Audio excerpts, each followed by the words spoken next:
material questions yet. I'll show you how we get that. That's all. Yeah. That's the one you know. I was like, I know that's phase resistance. the relays. That's a little relay, a motor relay. So we'll talk about the relay question. I have some persons asking about the question number 6, question number 5, which is a material question. Potentially, that's a material question. And then question number 6 is a relay question. I'll show you how we get it. I might need to nail down section A. At this point, I need to have you feel comfortable with that. And then we'll select, first we'll wrap up question 4. And then we'll look at question number 5, the material question. Very simple. Very simple. This class, I think we have 3 more weeks, I think, if I remember correctly. If I remember correctly, I may be lying. May, it's April now, you know. All right, Mr. Tucson. All right, well, I'm going to be straight up with you. I wasn't able to attempt. There's been a lot going on. I had a few deaths in the family and close friends, so My condolences. yeah, so I wasn't able to really do anything. But I'm gonna go. If it's still up, I'm gonna go and try and do it over the weekend. See if I can time myself and see what's up. I'm very much interested in the time. And if you be literally take the time, say I can sit down for 3 hours, 3.5 hours and go through it, that helps to build the confidence. I'm saying under exam conditions. So if you got to find, someplace where you're quiet, you're comfortable, and you can sit and you can just work it out, is why that's so important for me to get an understanding on what you understand, because you might be making some little simple mistakes. You'll be making some simple mistakes. We want to catch them. And once you start talking about them, we can easily identify them. But again, my condolences. All right, no problem. Thanks a lot. Yes, sir. All right, Miss Rule. Rule.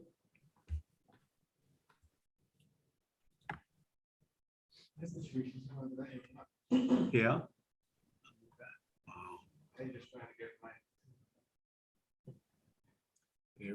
I know how that is. Yes, you gotta organize yourself. Let's roll, Miss Tristan.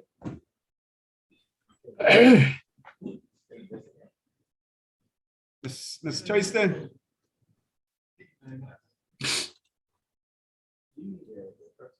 Yeah. I need Miss Tristan. Tristan on mute. Miss Tristan, store. What else we have here? China. All right, for some reason I can't get Mr. Roll to talk to me. Mr. Roll, talk to me. Go and see people's houses in their house, you see like from the house before she got over. And Miss Tristan. Okay, all right. So I can jump right into it then. Hopefully I'll get both Mr. Roll and Miss Tristan attention. All right, so what I want to do is actually look at question 4 again. How much other persons had concerns with question 4? How much other persons had concern with question 4? You got question 4. How many persons had concern with question 4?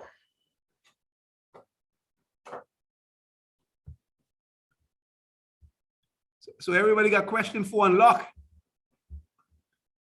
This is still trying to find a place to start. I want to know, but look like question 4. So you want me to dive right into section 8? You on mute. Yeah, I would say go to section 8. Unless someone got to go to section 4, I comfortable with it. So. Okay. All right, then. So let's dive right into question section 8. And the first thing before I go to question, I want to go straight to section 8.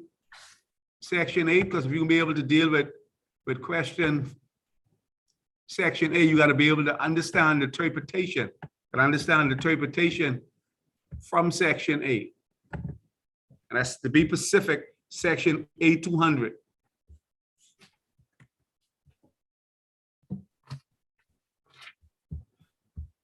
And if you want to now, you could actually pull out a question, pull out a past paper from section 8.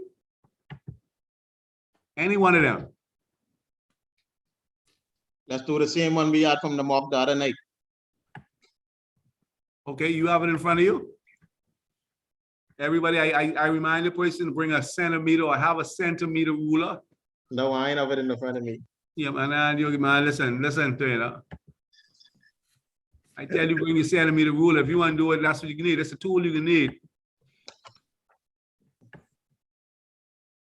So let's say out in the field, you take the job based on availability of your tools. You can't go to say, I see electrical contractor, I still using them all and chisel. Only certain areas, sir.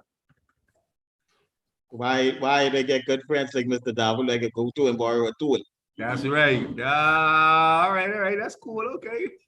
I use a torch for 15 years. What you using? Mr. Roll tell me say he ain't used a torch in 15 years. Yes, he using ENT.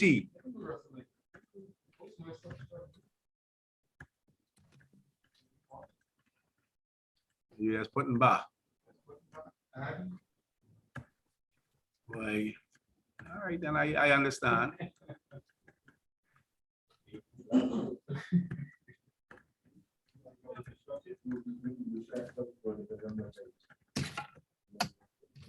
He say only using flex.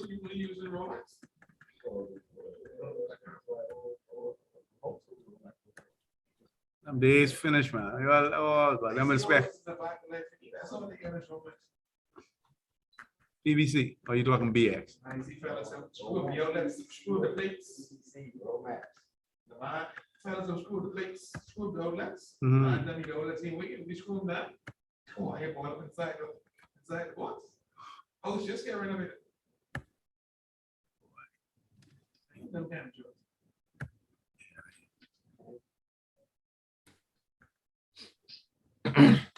All right, if you have your code, section 8200. Mhm. Section 8200, let's go. First, you got to understand the interpretation of it. It reads, the minimum capacity of consumer service feeder is based on the greater of item A or B. Item B says, very specifically, item B says, if the area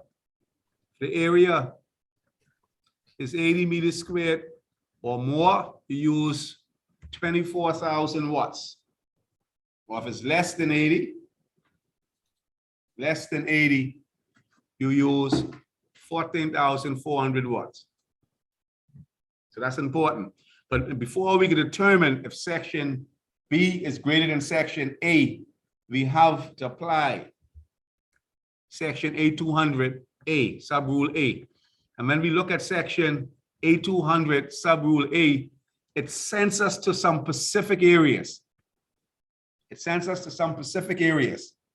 And if you haven't highlighted in your code book, you want to highlight it in your code book. Number one, and I can show you how we do the calculations, but I need you to get an understanding of the interpretation. It says, the calculated load for the service or the feeder supplying a single dwelling shall be based on the greater of item A or B. Item A1, or we call it according to how the code lays out, section 8200, sub-rule 1A, says a basic load of 5,000 watts for the first 90 meters of living area. And then it have in bracket C rule 8110. And if you go up the page and look at rule 8110, it tells you how that's supposed to be interpreted. It's a determination of the area. But the first thing it says to you, it says the living area designated in rule 8200 and rule 8202 shall be determined from the inside dimension and include the sum of. And so when I say, Mr. Turner, we need a centimeter ruler. First thing on the drawing that is given, it tell you 2 centimeters represent 1 meter. 2 centimeters represent 1 meter, but the code tell us we must deal, and hopefully you can see this on the board. The code tell us we must use the inside dimension. And so let me pull the question paper. I want you to see where these instructions are coming from. For the exam itself, you have to make reference to what section and what question you're dealing with. And so if you look at the question itself, it tells you that it's section A, subrule 1C, and don't get tangled up with it, because I notice some folks get tangled up because they think they have to do A first, then B, then C. It doesn't necessarily have to work like that. You don't have to follow the alphabetical order. So you should have that paper, a question paper in front of you. And so the first thing I want you to do from section A is 1C, determine the minimum capacity of the consumer service wire as specified by the code, and hence the necessary minimum size of the consumer service. So on a sheet of paper by itself, you can write to the top left-hand corner, 1C, put a bracket, and then you can come and you can do a nice little drawing of a square.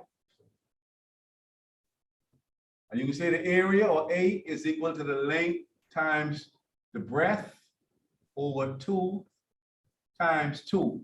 And you can put right down here, because this is coming off of your plan that you have in the front of you, and you are taking the measurement on the inside. On the inside, the length and the width on the inside. And I can do a little dummy makeup of how your drawing look. And so this garage area, or carport area, that has the utility and the wash house inside it is not classified as living area. So you take your measurement from the inside walls. It's important. Take your centimeter ruler, you rest it here, rest it up here. You get area is equal to, let's say hypothetically, we measure across and we come up with 24 times the width. Let's say we get 18. And because my scale say 2 centimeters is equal to 1 meter, and I want you to write this just like this. I want you to write it just like this. You go 2 times 2. And you actually go ahead and you do the math. Somebody tell me, 18 times 24 give us what? Somebody, 18 times 24? Question, Mr. Dawood. 432. 432. Divide by 4.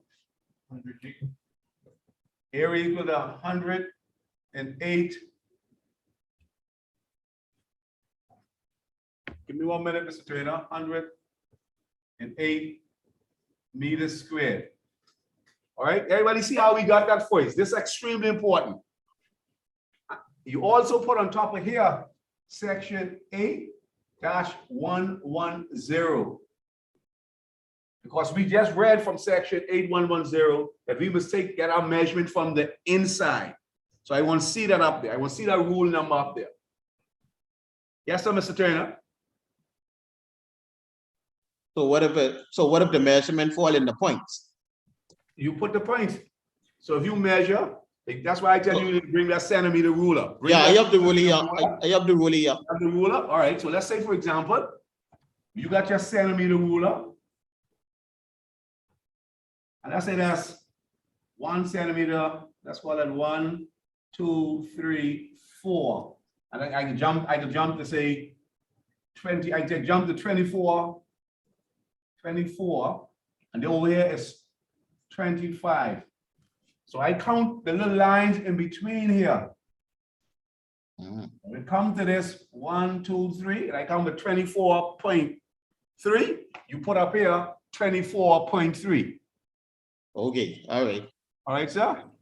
And the same if we come around in the other way. Is this drawing what I looking at? It's showing that. Okay, no problem. So just put it inside there. 24.4, 25.5, whatever it is. I want to see this. calculation because section A, part 1C says determine the minimum ampacity. Why I put section 8110? Because the code section 8200 direct us to that section. So that's why I put it up there. And now when I come to the code, the section 8200 1A, it says the minimum ampacity of a consumer service feeder is based on the grade of item A or B.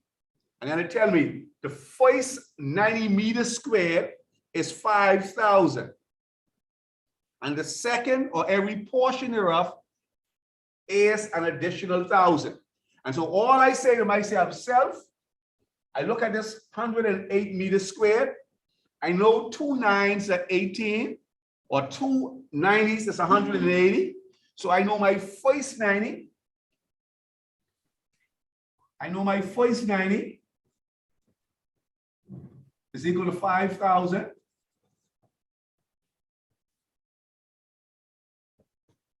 And my 18 meters squared is another 1,000 watts. So my total watts for my area, or my area total watts is equal to 6,000 watts.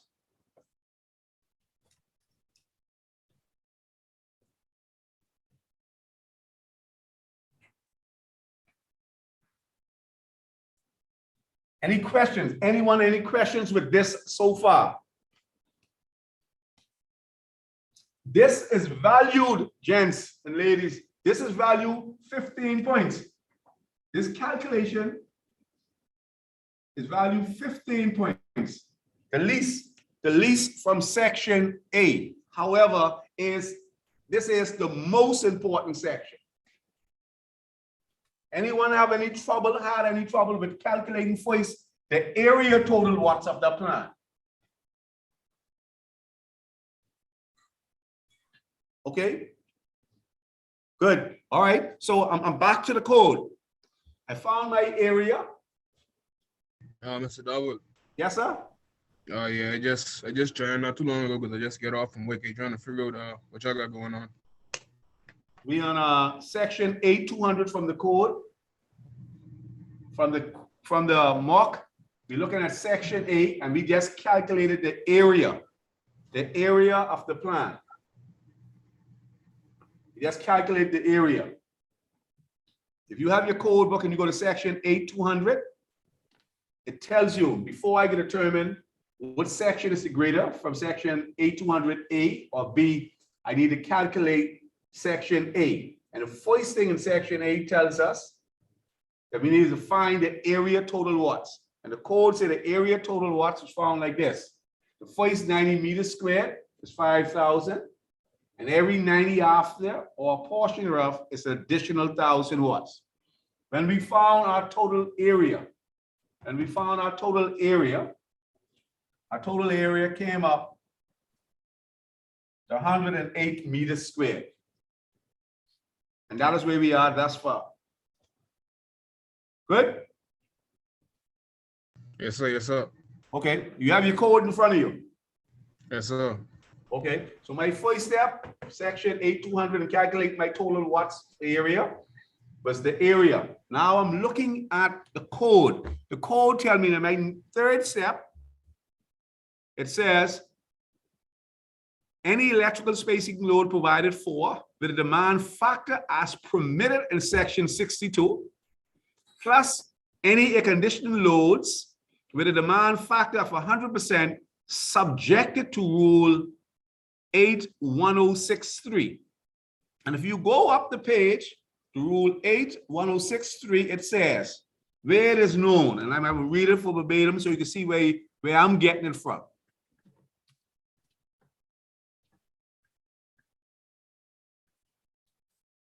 If you haven't had it highlighted, highlight it.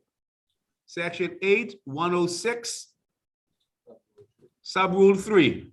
And you see a little triangle or a delta sign on the side of it. It says, where interlock are installed to prevent simultaneously operation of electrical space heating and air conditioning loads, whichever is the greater load shall be used in calculating the demand.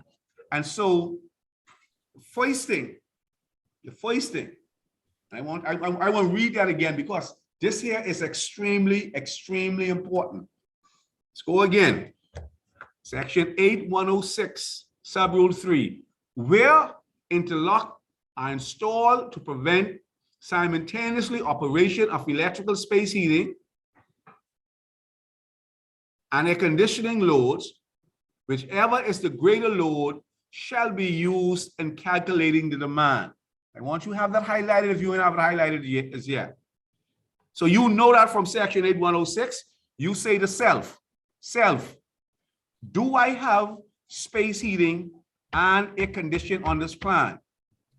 How is that determined? You go in the essential contents of that single dwelling from the question paper. And the question paper will tell you if you have space heating. And when you read it, if you do not have space heating and air conditioning, and the code tell you, let's say you have them, the code tell you you have both of them. It tell you if they're in use simultaneously, then according to section 62, whichever one is the greatest, you make provision for it. But if you do not have it, this is what the code says. I'm going back down to section 8200. If you do not have it, that's what the code says. If you do not have it, I don't have no space in it. I back to section 8200. It says, I'm reading, any electrical space heating load provided for with a demand factor as permitted in section 62, plus any air conditioning loads with a demand factor of 100% subjected to rule 81063. I don't have no space heating, so I have to use my air conditioning values at 100%. And so how I determine if I have air conditioning loads, I go back to my essential contents. Do we have, Mr. Store, do we have any air conditioning in this building? Yes, sir. We have air conditioning. Yep. Okay. And so how much air conditions we have inside this building? We have 4 AC units. Okay. So I can come here and I call in this area total what? Step 1. Step 2 is AC total load. Total watts. My AC total watts. I could go right ahead and say my AC total watts. You add them up. How much your AC total watts is, Mr. Store? AC total you got here is What's the total? put them in right now. Mr. Turner, I want you to help me. What my AC total watts was? Yeah, 7,300. Okay, so my AC total watts was equal to 7,300 watts. Hold down to our watts. Yeah. Okay, everybody got that? Okay. Okay, finish with my AC. Now I go on down, back to the code. I'm to the code. Once I finish with my AC, the next thing said, any electrical range load provided for as follows. 6,000 watts for single range, plus 40% of any amount by which the rating of the range exceeds 12 kilowatts. I ask myself, do I have any electrical range? So you have any electrical range? No electrical range. Any electrical range? No, I have none. Oh, Mr. David. Yes, sir. Now with the AC, I missing out an extra unit. That was sorry. Mr. Store, how much ACs do you have? How much ACs you have, sir? How much? You got 4 in total. What's the total watt, sir? 6,100. 6,100. How come you can't get the 6,100? You're doing 4. How you going? Why you add an additional one? That's what happened. Why you adding? So you doing store law? Yeah, I cancel that one out though. Okay, that's important. Okay, third step is electrical range.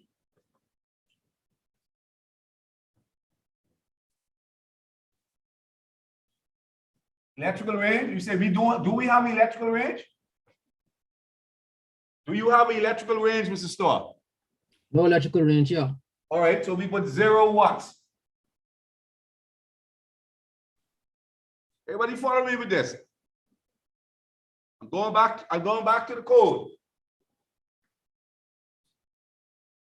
Step 4. It says any electrical tankless water heater or electrical water heater for a swimming pool, hot tub, or spa with a demand factor of 100%. Store, do we have any electrical tankless water heater? Water heater for a swimming pool, hot tub, or spa? Do we have any of them? No, we have none of those. We don't have no tankless water heater, no water heater for swimming pool, hot tub, or spa. So we say, and call it tankless water heater. 0 watts. Step number 5. Going back to the code.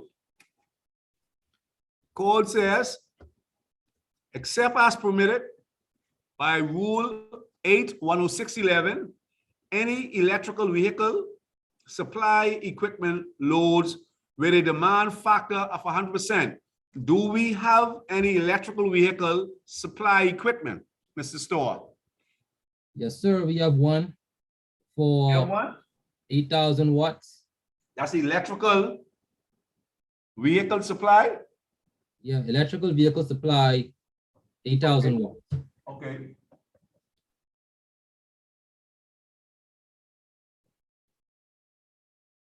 $8,000. I put the 8,000 in. Step 6. Turn it so you can see it over here.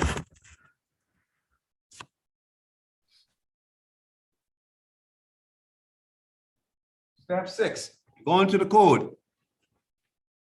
It says any load provided for that have a rating in excess of 1,500 watts, and I said in excess, say more than 1,500 watts, in addition to those outlined in item 1 to 6 at 25% of the rating of each load if an electrical range has been provided for. The first thing you got to say to yourself, all right, I know I have some other loads, Mr. Store. What is those other loads? Tell me what those other loads are. The other loads are washing machine. What's the value? The washing machine is 2,000 watts. Okay. Then you got the dryer, which is 6,000 watts. And then you got the microwave oven, which is only 1,500. Okay. All right. So you got 3 other loads. Only one of them does not exceed 1,500 watts. My question I asked, do you have electrical range in this? You say no. You don't have electrical range in this. So the code say, when I'm dealing with other loads and I do not have an electrical range, this is how you deal with them. 6B, I'm reading from the code. 100% of the combined load up to 6,000 watts plus 25% of the combined loads that exceeds 6,000 watts if electrical range has not been provided for. Okay, I do not have electrical range. I have some other loads, and I'm heading this up as other loads.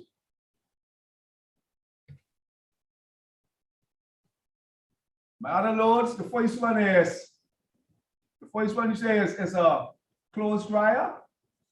The first one was a washing machine. It was 2,000 watts. Washing machine, 2,000. Yeah. Clothes dryer is how much? Clothes dryer was 6,000. 6,000. What the next one was? Next one was a microwave oven. That was 1,500.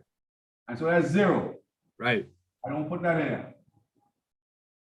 So the code tell me when I do not have an electrical range and I have other loads, I must use all those other loads that exceed 1,500 watts. Add them all up. So I add up the clothes dryer, the microwave, and that gives me a total of 8,000 watts. The code tell me the first 6,000 watts be used at 100%. So I combine the 6,000.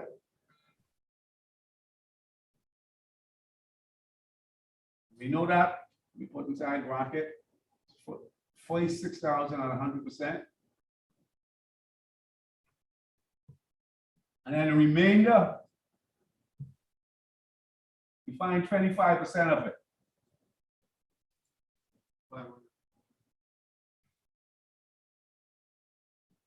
And I find 25% of that 2,000 and give me 500. So my other load total watts is 6,500 watts. And so what I put in this column over here, and I want you, if you follow these 6 simple steps, this is how you come up with your total watts for the house. So for my other loads, my total watts is equal to 6,500 watts. Now I need to find my total watts so I can add up. And Mr. Store, I want somebody go along, help me add this up. 5,000 plus, and that's for my area. 5,000 plus 1,000, that's my 6,000 watts for my area. So I add up, number one, 6,000. Total air conditioning loads, 6,100. Store, you adding up? Yes, sir. I add up. I don't have no electrical range. I don't have no tankless water heater. I have electrical vehicle system that is 8,000. So I add 8,000 to that. Plus I add my other loads. I don't have a range, so I did my calculation. Gents and lady, I want to see my calculation laid out like this. And so now I want to find my total watts when I add them up. I give you a total of how much, Mr. Store? Your total adds up to 26,600 watts. 26,000. Somebody say 700. Somebody verify. 600. Okay. 26,700. Yeah, 600. 26,600. 26,600 watts over 120 times 2, which is equal to 26,600 divided by 240. 110.833. Store, what you got? Divide up right now. Equal to 110.833. Yeah, I got the same thing. equal to 110. 110. 110.833. 110.833 what? Amps.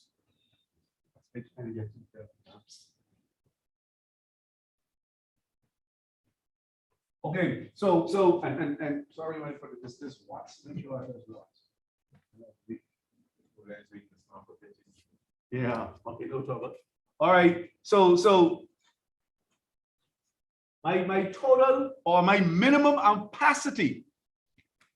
My minimum ampacity for section, let me put this here, my minimum ampacity for section 8, 208 is 110.833 amps. My minimum ampacity, gents, I want you all to get this, please. My minimum ampacity, according to section 8, 200B, Mr. Roll, what's my minimum ampacity?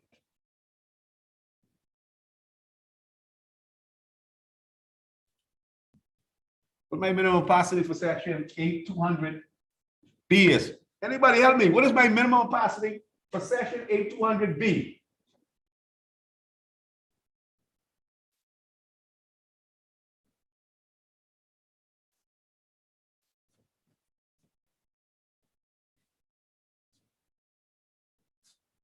All right, now, okay, so everybody going silent now. Yeah, That should be 100 amps there.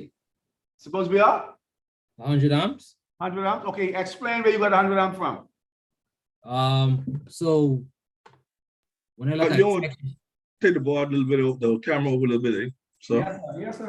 Tell me. so section B says basically, I want to make it clear for me, Mr. Grant, tell me, man, you can see it. You got it? You can see that? Mr. Grant? no, go over a little bit more. Go ahead. No more, a little bit more. Okay, a lot more then. And I gotta move my table. All right. How we look there? All right, I look good. I look again. I look like it? Yes, sir. Okay. All right, Mr. Store, let's go again. We get into table number 2. Hold on, trainer. Mr. Store, yes, I sir. want my minimum opacity. How you get to table number 2? You ain't telling me which one is the greatest yet. I need to know that you understand which one of these is the greatest. Where that come from? Sure. So you say A200 1 section B. When I was talking about 24,000 watts for the floor area, once it's 80 meters square or more, right? So when I look at the 24,000 divided by 240, and that gave me 100. Okay. All And I right. gave, Go ahead. You on a roll. Go ahead. yeah. So I divide the 24,000 by 100 by the 240 voltage, Yes, sir. and that gave me 100 amps. Okay. So automatically it's 100 amps for the minimum capacity. Okay. Gents and lady, listen to me carefully. It's extremely important you see this. Let me show you where this comes from. This ain't Mr. Store talking. This ain't Mr. Dowell. This is what the code says. I go Mr. back Da- check it. Yes, sir. I thought when we reach this part, that's when you go to table 2. No, we ain't reached it yet. No, man, the minimum ampacity. How we get that first before I go to table number 2. So let's go to the code. I read in section 8200. It says, Mr. Grant, I need you to follow me. Mr. Tucson, I need you to follow me. Gents, I need you to follow me where this comes from the code perspective. This is what the code said. Section 8200. Please, it says, single dwelling. The calculated load for the service or the feeder supplying a single dwelling shall be based on the greater of item A or B. Item A is the steps we just went through.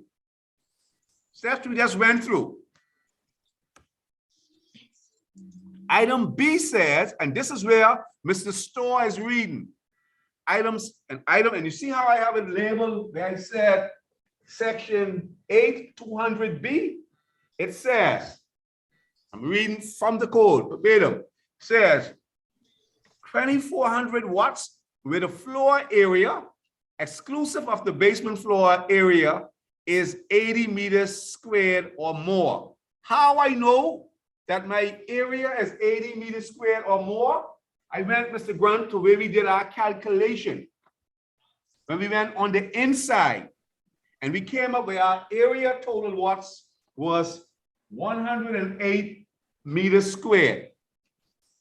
And because that exceeds or is more than 80 meters squared, that is where Mr. Store would have put his 2,400, and coming right off from the code, 2,400 watts. And he said, because his service is 120 times 2, that's where we got a 240 from. Put it over here. When you divide 240 volts into 2,400 watts, that is where he came up with his 100 amps. Therefore, the minimum ampacity for utilizing the calculations from section 8200B is 100 amps. And the code told you from section A200, you must use the greater of section A200A. And see when I tell you put I want this code in? Use the greater of section A200A and B. And after we looked at A and B, the minimum capacity of the consumer service wire is based on section 8200A. And is this 110.833 amps, Mr. Turner? You go over now to table number 2 and find the wire size. So technically, we did all the calculations just so we can tell you you're gonna use A or B. Because the code told you, you must use the greater A or B. Right. So we're gonna use it. When you answering that question, this is extremely important. When you answer that question, because the question asks you, I can read C, question 1C. It says, determine the minimum capacity of the consumer service wire as specified by the code, and hence the necessary minimum size of the consumer service conductor for the installation.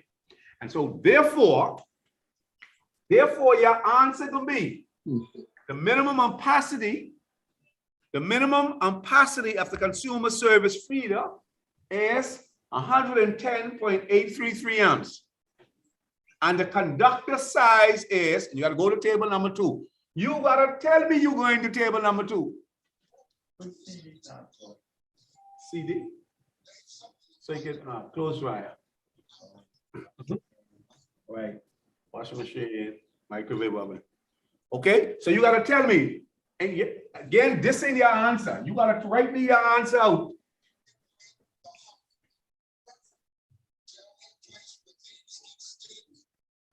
You write me your answer out, and you say the minimum capacity of the consumer service feeder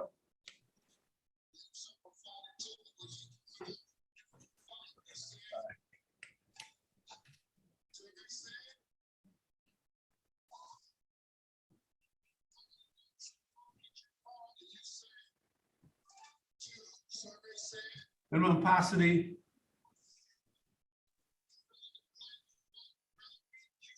consumer feeder is based on section 8200A. You put in bracket 110.833 amps. Close your bracket. And conductor size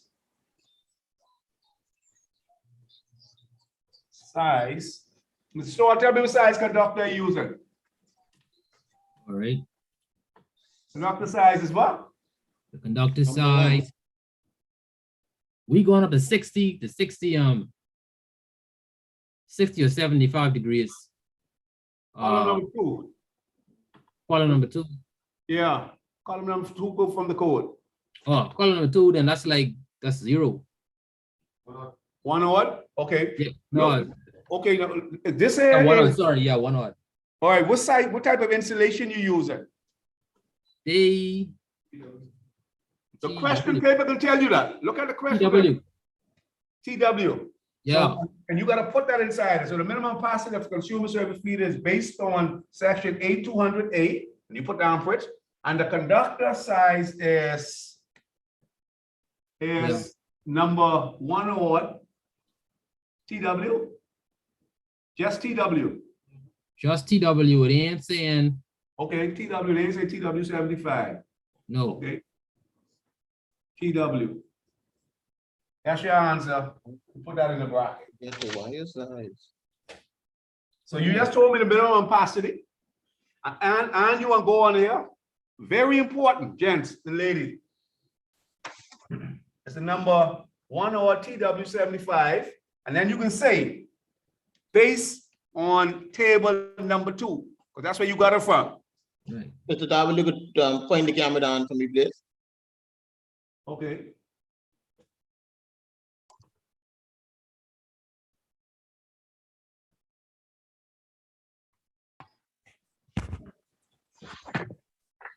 Right there's good.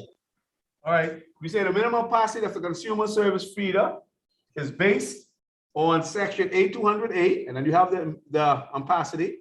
And the conductor size is number 1 or TW based on table number 2.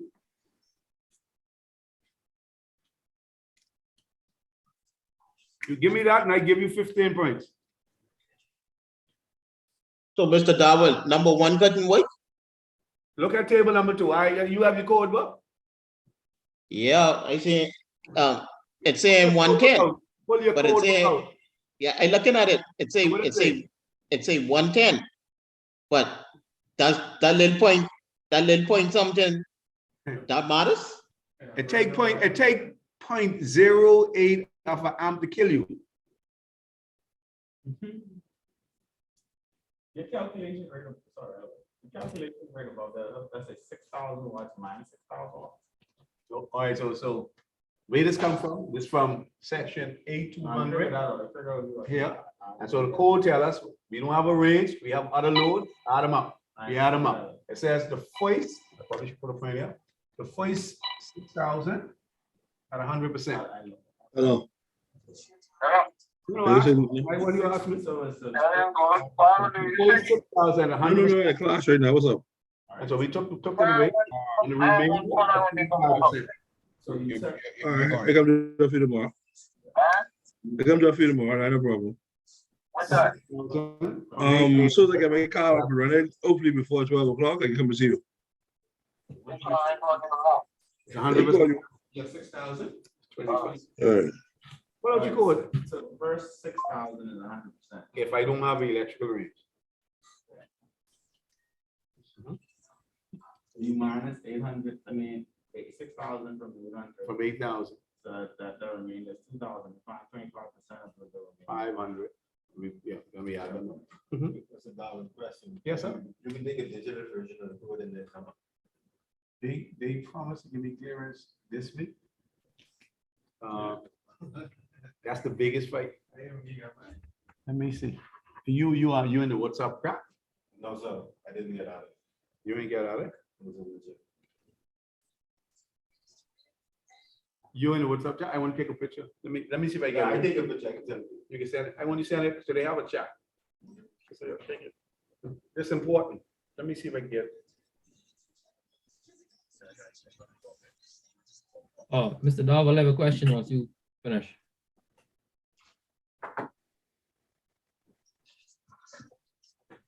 Say again, sir? I say I have a question once you finish. Okay. All right, let me just. Sorry, let me just see if I can get. Let's just see. So if they don't allow it, is there any particular pages I need to print it for the exam? I can find out right now, because they would have done. She would jump in. You find it out. There's a whole question. Jensen lady, I need you to get this down. I need you to lock this in.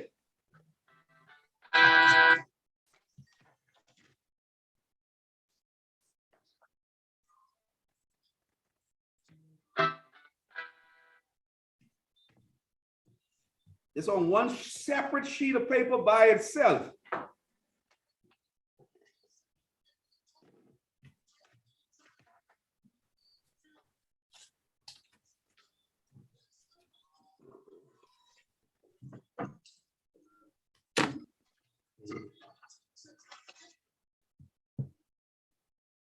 One separate sheet of paper by itself.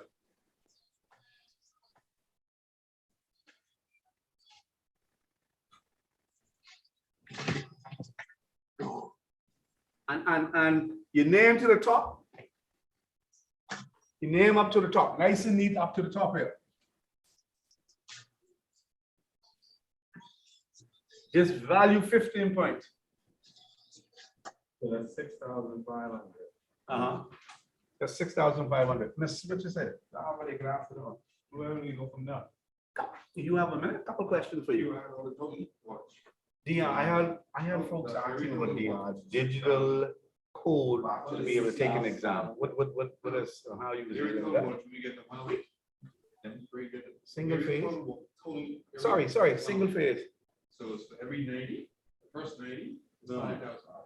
The code, the code book, you know, they bought, a number of persons purchased the code book and they purchased ebooks.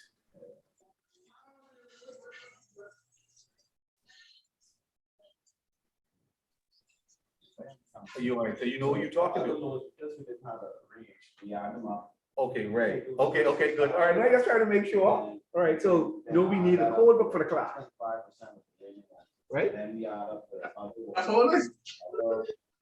You never come across a code book for the class? AC is always one of the electrical vehicle equipment, so it's 100. So the AC. Yeah, that's the code book, right? And so the question is, and the code book, they normally use it in the exam. The electrical vehicle total was, The electrical is 8,000. and then the other loads are we find that's 6,000. Okay, so some, that's what I'm saying. Some persons purchase electronic copies. Oh, I didn't even see it. And so my question to you is, what is the policy? In the past, the same thing, I had hard copies.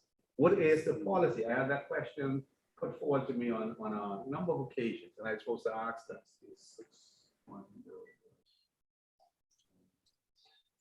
That's a question. What you've done? Have you ever had this? I've never had this confront to me. I had electronic.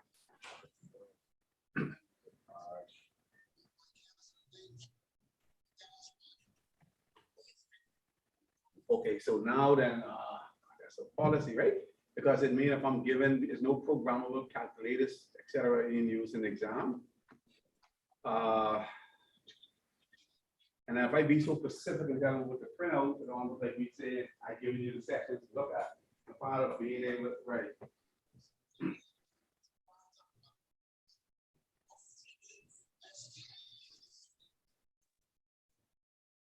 Uh-huh.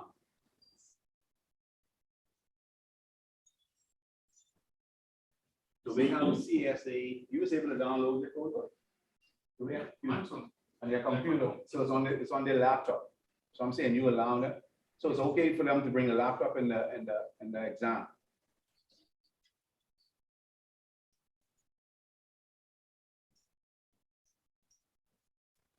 Export. Okay, great. Okay, so I guess, okay, so no browsers to be open up. I mean, let me say it, let me say it on, it's okay for me to put you on speaker so they can hear?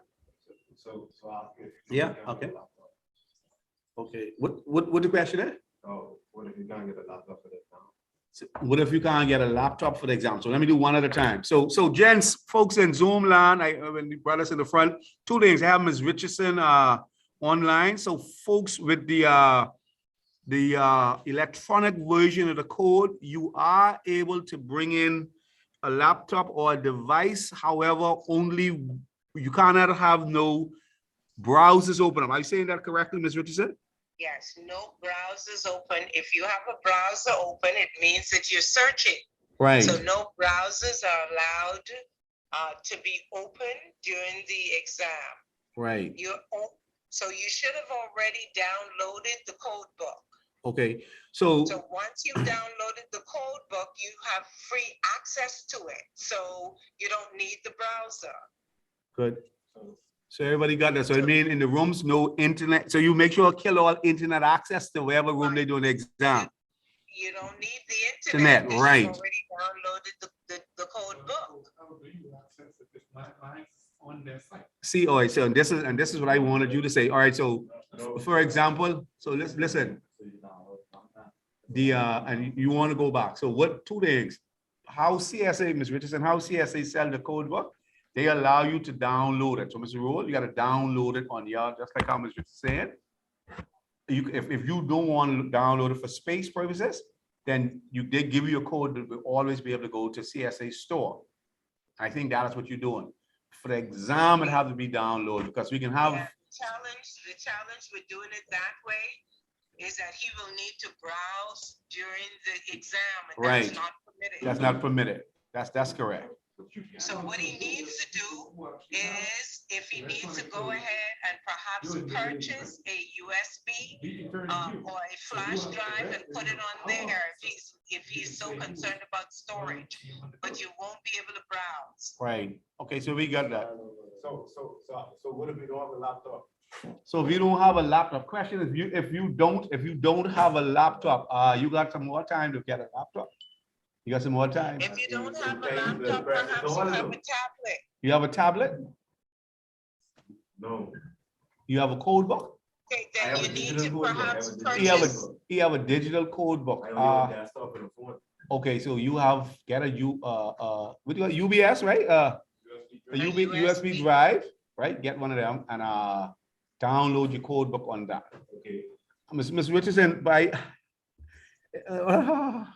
I can't say we can have provision a laptop, right? I can't say that because No. I you won't be no cannot. place around the exam. I won't be there.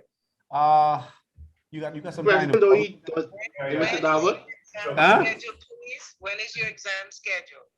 Can you send that in an email, please, so I know when the exam is? I'll most definitely send that.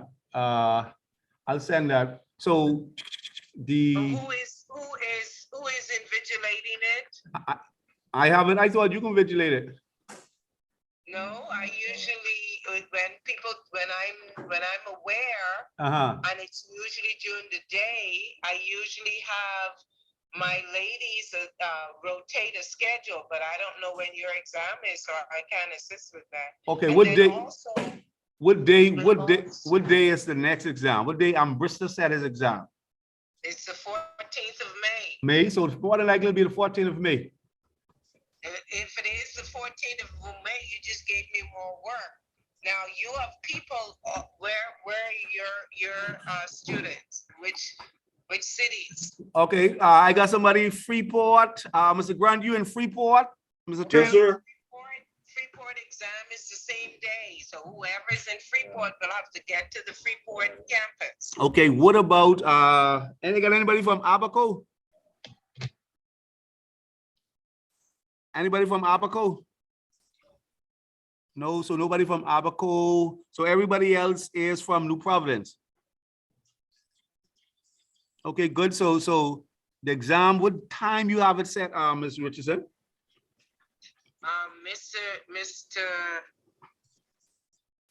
Bristol. Mr. Bristol's exam is usually pretty lengthy. It's usually like 9 to 5 or something like that. No, man, that's the 3 phases, 9 to 5. 3.5 Lord, hours, yes. yeah.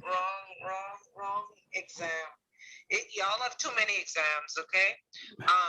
But yeah, the 3 phases that long. So the single phase, I think, is about 4 hours or something like that. 3.5 hours. Okay, 4 hours. All good. All right, So yeah, so it usually starts at 9. okay, so all right, what I'll do, I'll get with Bristol because we don't need to do 2 exams. Okay, so please talk to Miss Bristol. Okay, and class, okay, and class, I think we have the same consensus. If need be, then we can make the change, but with my view, I just think we just need 1. But all right, Ms. Richardson, what I'll do, I'll keep you abreast of that Yes, I need to know this. long before that, so we can actually have that sorted out. Well, May is in a few weeks. May is in 3 weeks to be exactly, Yeah, well, not really. I mean. to the next 14th, is the last week of April. for the 14th. Right. May but I next need to week. know long before the 14th. Okay, most definitely. Okay, Most all definitely. right, sounds good. All right, the other thing is, let me see, bang. You have anything you want to say to this grouping? I mean, Yeah, the same thing I say every end of the semester. Please make sure that your balance is taken care of. If you do not have a 0 balance, you do not want to show up that day of the exam. You won't be permitted to sit it. okay. Anybody have any questions on that? If you don't pay, don't come, they say. She said it clear. You have to have a 0 balance. If any negotiation, you have to catch Miss Richardson, but it seems like that's all set in stone, so, Yeah, that's set in stone. right. So please make sure that you, by the 13th, by the 12th, you pay off your balance, Okay, right? Because the agreement was When you signed up, the agreement was that you could pay half and the other half by the mid section of the class. The mid is gone. So please make sure when you do show up to the exam, you have a zero balance. If you don't, you will not be allowed to enter the room. Okay. Mr. Darwell, Yes, sir. you said exam on the 14th of May? Looking at the 14, I would touch base with Mr. Ambassador to make sure that's all confirmed. But yes, that's it. It's possible for us to wake something out because I could be in foreign on the 14th. All right, so Ms. Richardson, I think we need to push that ahead, man. Tell the last week in May. Mr. Davo, you do not want to do an exam for one person. The integrity of the exam is very important. So if you're going to accommodate that young person, then you need to set the exam so that your entire class can sit it, because you have to protect the integrity of the exam. okay, no, I agree 110%. All right, so what I'll do a synopsis with the class, Ms. Richardson, and then get back to you to confirm a date if it is in the 14th. Okay. Okay? All righty, thank you much. Okay. All righty, okay, good afternoon. All right, gents and ladies, so you hear that? So we have what we call leeway time or play time, meaning that if the 14 isn't good, if we can push it up or push it back. And so we have early next week, today is Wednesday, so we have Tuesday to make a decision.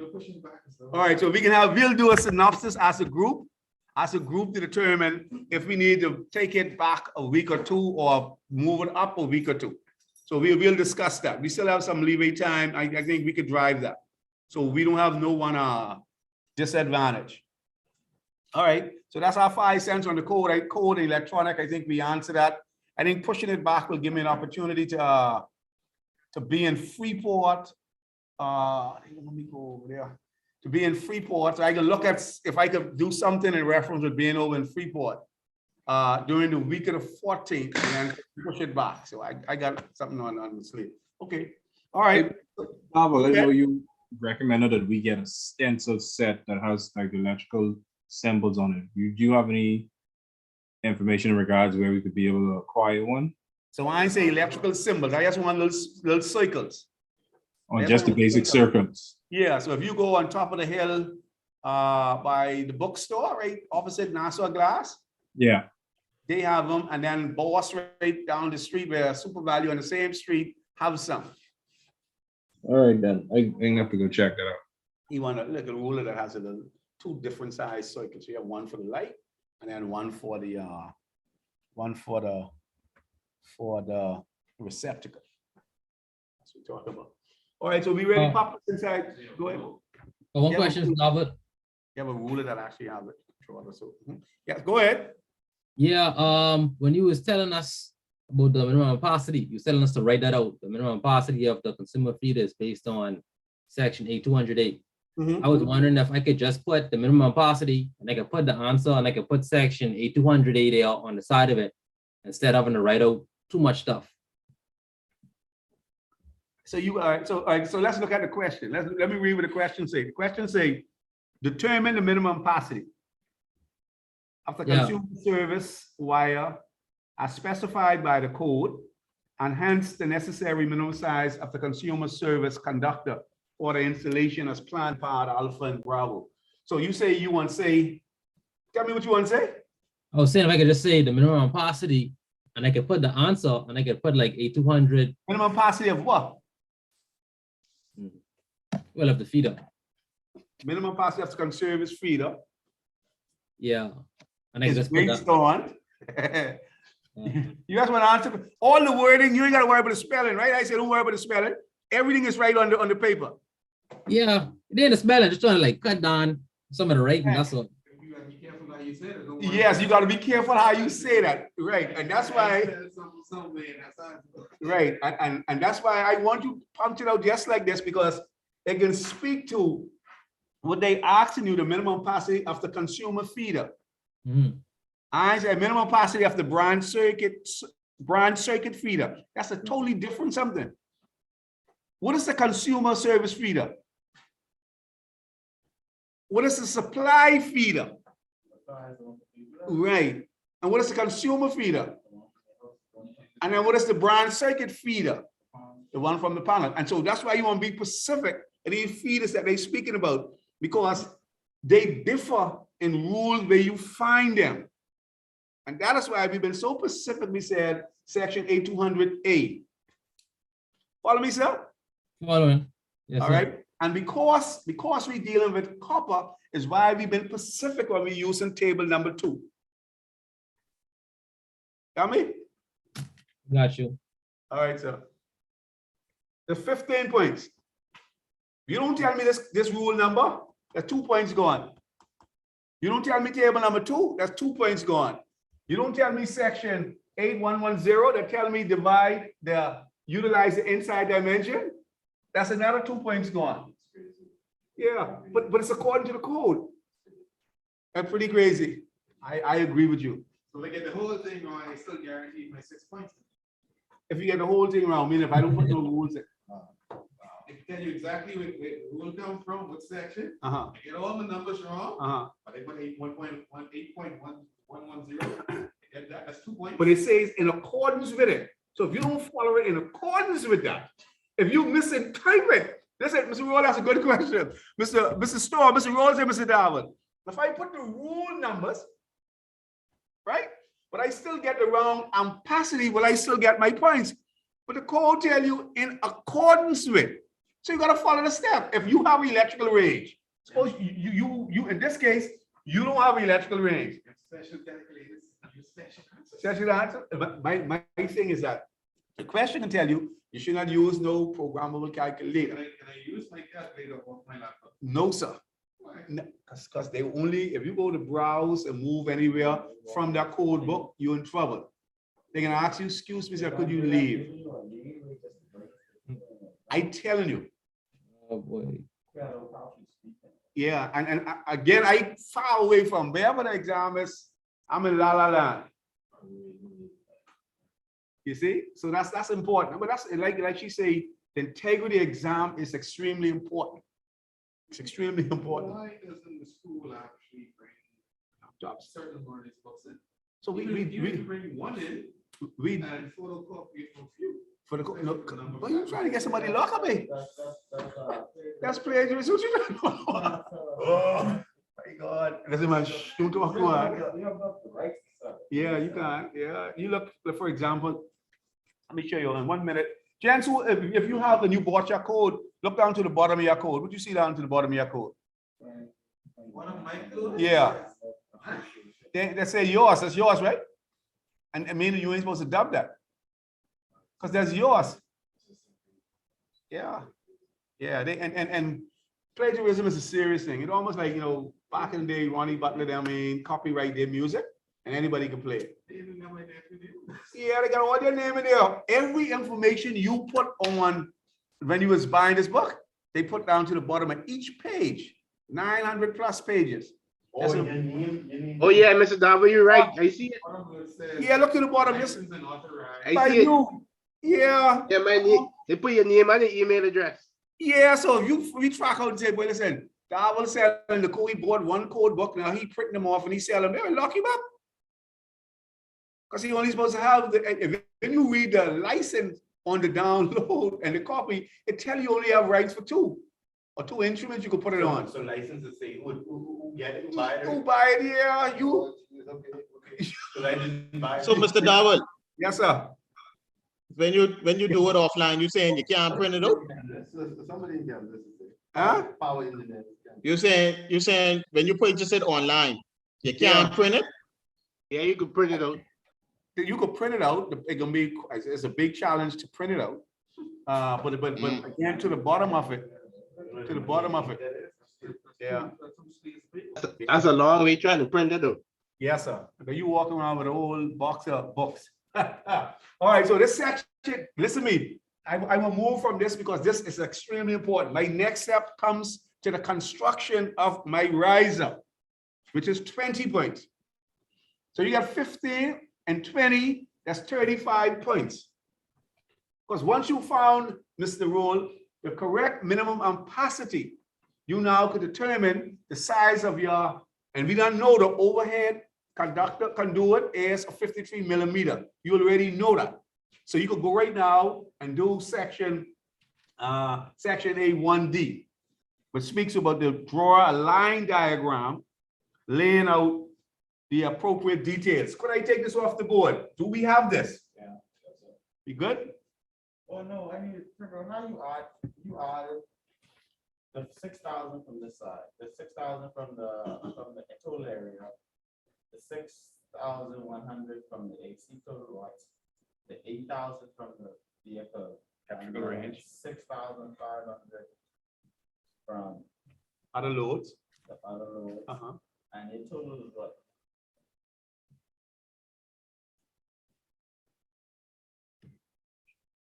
26,600. Your total is 26,000. Yes, add them up. According to Mr. Rule. You have your variable loads, which is 6,000. And you have your AC, which is 6,100, addition 12,000.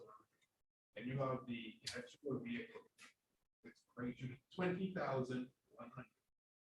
And after you find out other loads, which is 6,500, you add that to 20,100.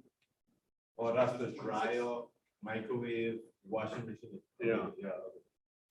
Other loads. You probably make sure you get it down. Make sure you got it written down.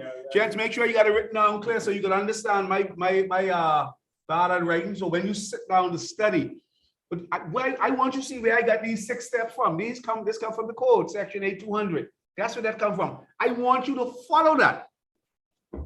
I want you to follow that.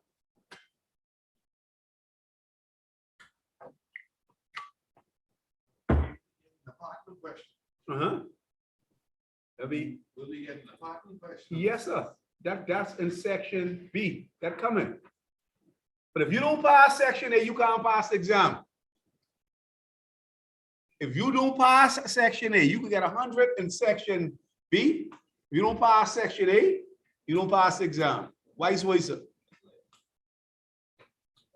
Section 8, basically. This is the only written boundary. Yes, sir. That's it. That's the penalty side. That's it. You do it. Get that test. They can give you oral. The late test is an oral. You gotta talk. Oh, we don't want to take no written to the ministry, right? Nope. All you do is talk. Right. When they tell you, say, have a seat, young man, here's your questions. We got it, blah, blah, blah, blah. All right. You ain't got no question, you ain't got no answer, you ain't got no numbers, it's ready. I don't know what you should say. It's up to you. They normally allocate like 10, 15 minutes, but depends on how you respond. No, So man. they just ask you any calculations, like, do something calculate on the spot, or it's just like you? It's primarily on experience. So the question was asked, what happened out at the ministry? If it's a written exam, it's an oral exam. What the questions is, now they might pull some questions from the code book. You don't know. They might look and say, well, this young fella, he ain't know nothing, man. Let's ask him a question. What's the minimum capacity? What is the minimum resistance to ground? What you mean? I ain't never had a fool on ground. So if you go to section 10 of the code, they tell you the minimum resistance to ground is 10 ohms. So you don't get a study guide for this, all right? No study guide, you gotta know. Like, for example, from experience, I'll say, get a specification form from Ministry of Work that say what information you need, what voltages are available in the Bahamas. BPL, so you have different voltages. To get a specification form. Yeah, read the Ministry of Works. Ministry. Yeah, they'll show you some of the voltages that BPL offer. 120 / 240, 128, 460. Who?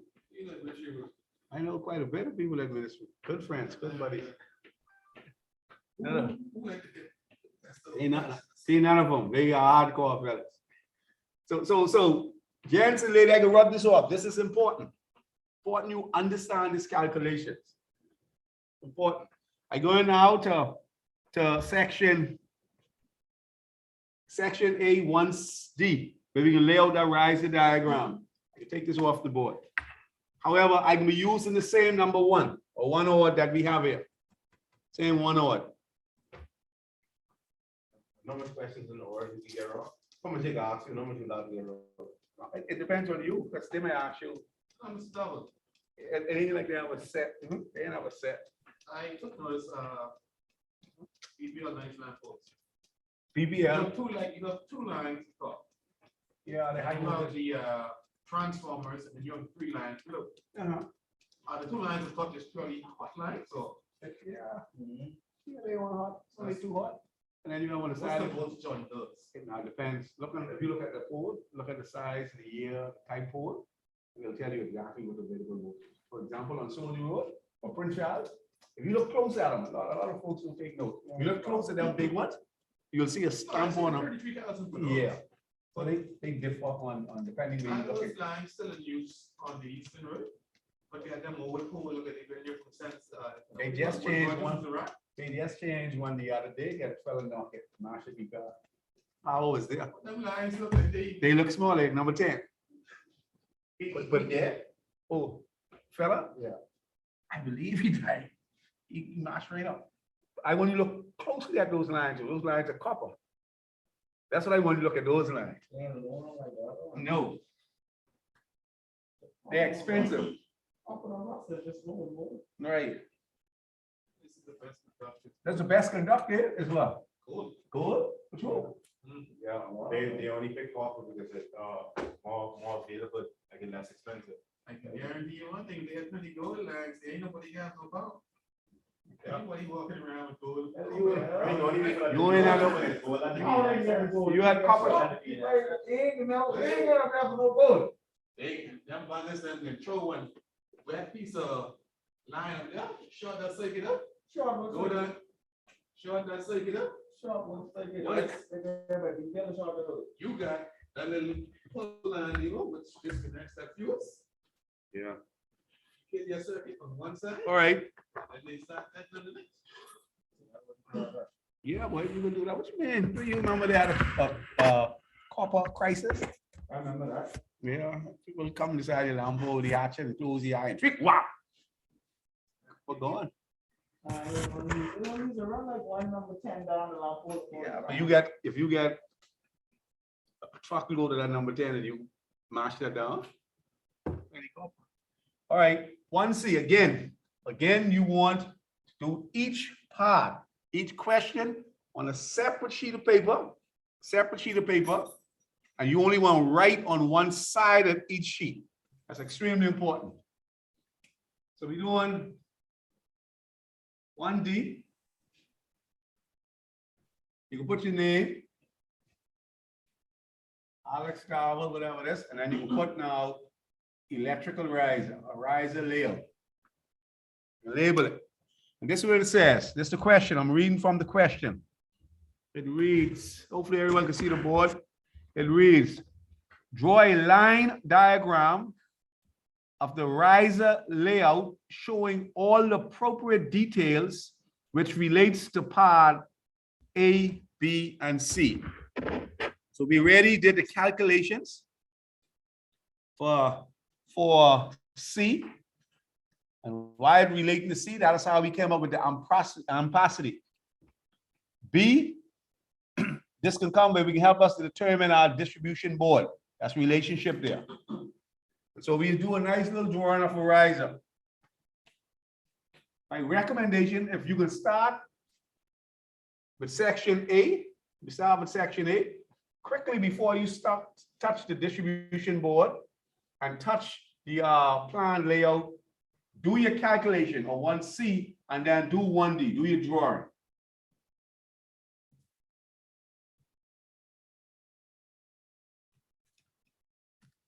You don't want a little small, tiny drawing. Mr. Turner.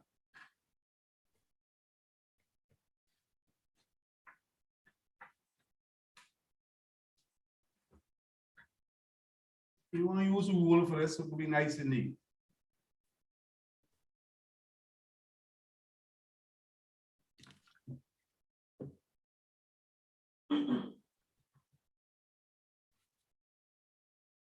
You don't want drawers freehand. This is how they can size you up.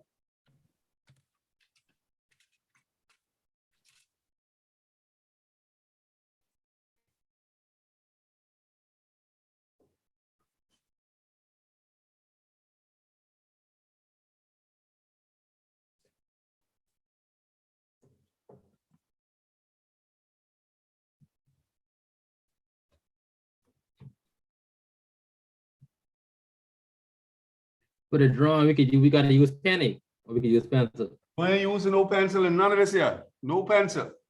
All right. That lead could rub out very easily. All right, so we know we can use, So we drawing it exactly like that. yes, sir. Just like this. Good. Using 3 number 1 odd TW in a 53 millimeter galvanized conduit.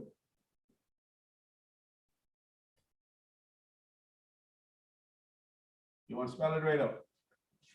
Everybody remember where I got a 53 from? Hey, on the Mr. code. D, Yes, sir. and we can't see that, eh? All right, no tell guy. How Hey, you? Mr. Yeah, Davo, right in there. regards to drawing up the service, even though I know in some instance, how it's laid out, it's not exactly how individuals do it, because you'll have the meter can and the disconnect separate, but in day and age, everybody getting a combo. Right. So even though an individual is installing a combo in their Yes, place, you still have to, let me just catch this freeboard. 1 minute, sorry. Embassy. I said this freeboard, I want to answer you, right? I am on a class, single phase class. I said this freeboard. So it's extremely.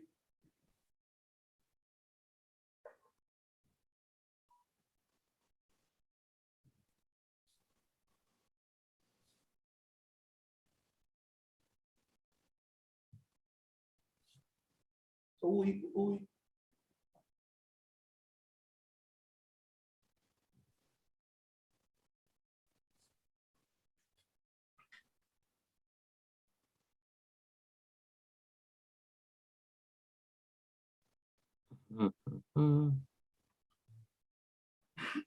So which one of the examiner?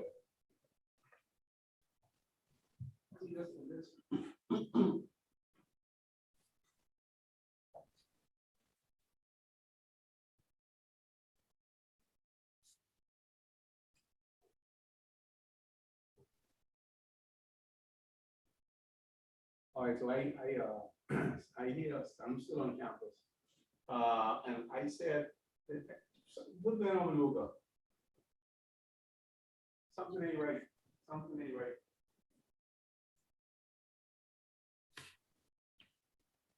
Colin.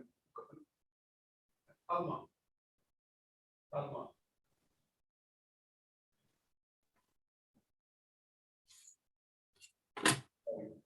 For no reason, exam, it's crazy. What we could do is we just need to let them do what they can do, and then we try to look at a code. See how we look at the scoring of it, if we have 2 out of 3.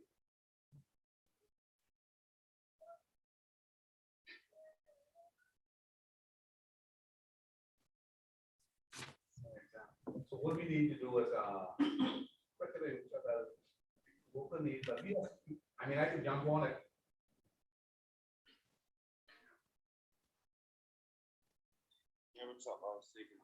Oh, it can't be the examination office. No, the problem is that it can't be the exam office.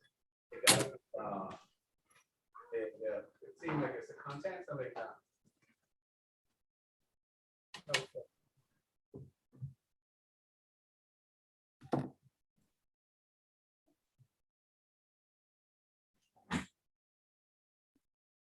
All right, so he needs them to confirm if that's the exam that he submitted.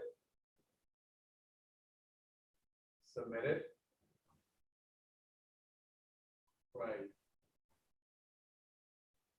For the students. So what I can do, I can jump on, I can call Luca and I can advise him how to go to, just for him to confirm if that's the exam he submitted. And then if that isn't the case, then we can say, fine, he needs to re-scrub. If that was the only one. Yeah, I think that's make the decision, students make themselves available if that was the only section. If that's the only section. But I have this is a single phase class. I have a number of persons who's in Grand Bahama, who's in this class. And I promised them one weekend, I gotta come, because since we last, we was having persons come to campus. And I think it's it's a little disadvantage with not, I mean, face to face, you get to see more, you get that feel, etc., even though they cope it. But I just gonna organize that. I know we plan to do the exam on the 14th, but we will confirm it, and I can try my best to get over the weekend. Yes, give it up sometime. Let's give you a after that. But I'll get on that for you. Okay, all right, thanks. Hey, I didn't hear nothing back from Prince.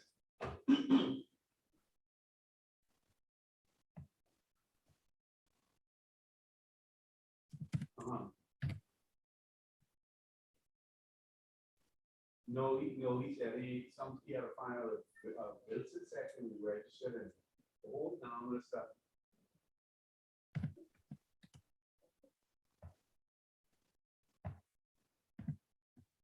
You gotta tell me what's going on, bro. Something going on. I tell you, I ain't put no energy into it, something ain't right.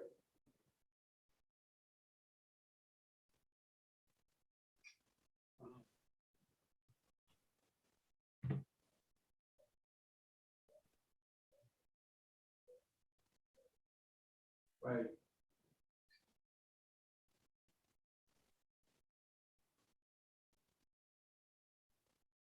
Right. To get it, yeah. Because with the fresh guy said he knows nothing about it, and then Prince sent him one schedule, he told Prince to do some stuff, but that gets started with all that, but he just said, hell of it. That's the question I got with that one, but something right. Yeah, that could really be a big break. Yeah. All right. So, probably to go on the beach up, you know. Yeah, they're going to beach up. All right, let me get back to it. I'll get on that for you. All right, okay, come on. Which table has the conduit size? 6 table. Yeah. Then it says half inch, 3/4. Is it? Hey, come right there, James. Table 6.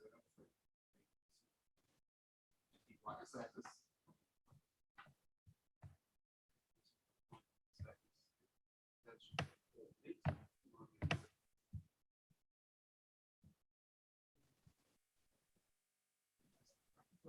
I've been looking for the longest to try and find. I gotta be. I'm 6 of the work.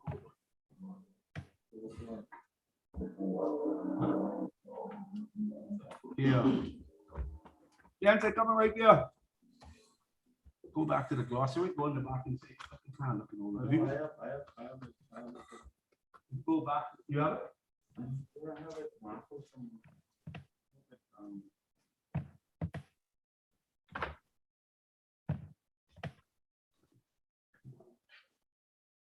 Coming right there.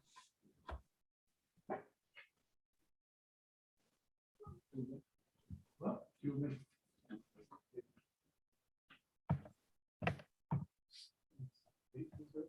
This dimension. That dimension. Like how you get the 53 millimeters. Yeah. That was inside the actual test. We had to actually get the size of the conduit. Yeah, you got to find that. So if you go in the back of the glossary and look for conduit size. The back of the glossary. Go to the back of the glossary and look for conduit size. All right, so we want to start sizing up the conduit size. I want to go in the back of the index, not to the front, to the back. And see and tell me what table we can use to find our conduit size.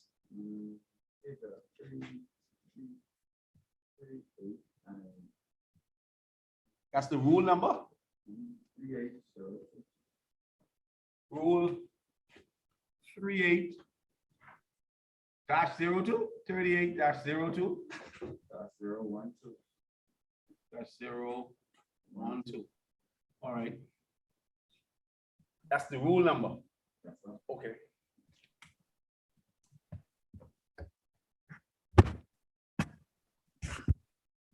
All right, let's look at section 38-102 for a minute. I'm trying to determine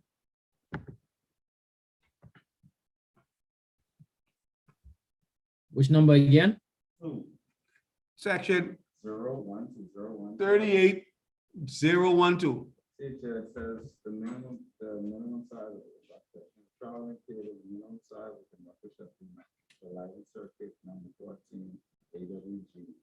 012. 012, yeah, 012.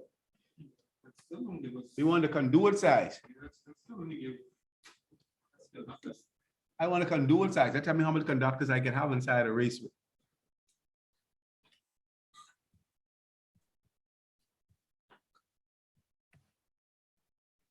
Conductors, tubing, and filling size. You click on, I'm in my glossary on the code. Let's look at table number. Table number, where you is?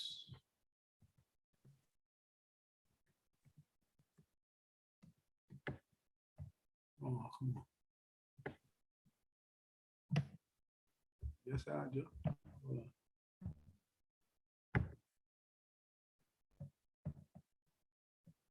All right. Size that is. The table that is. I have it on the screen. Look on the screen. Tell me what size you have there. Store what table that is we using. Let me see. I'd say Look to the top of the page, right on top of the page. What size the table say? With the table numbers. I don't see the table number. You got to go up a little higher. Oh.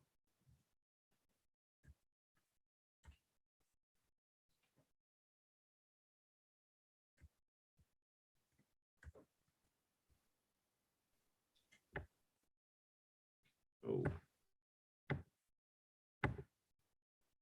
You're going too far.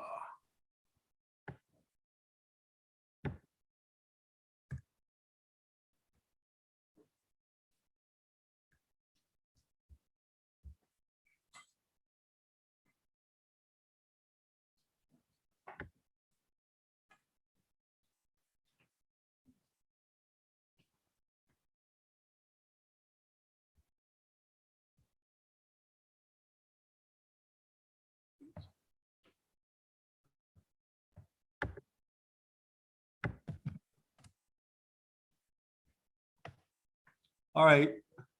They ain't tell me this, still ain't tell me the table. There's a rule in it. Say conduit, tubing, and fitting size. Which page number? That's page number 42. Yeah, it look like 40. Got it right now. That's what we need to look at. Starting in 2006 edition of the code, the matric trade designator has been used exclusively to identify conduit, tubing, and fitting sizes. The following table is provided for. There we go. Okay, let's find a table. Let me get this to move the way we want it to move. This is one of the things could eat up plenty of time, especially in the exam.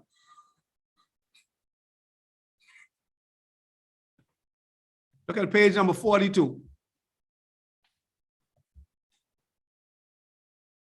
Page 42.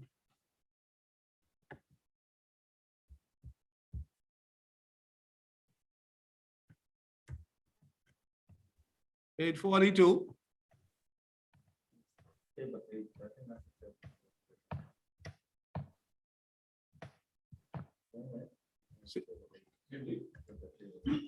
Page number 42. Let's look at page 42.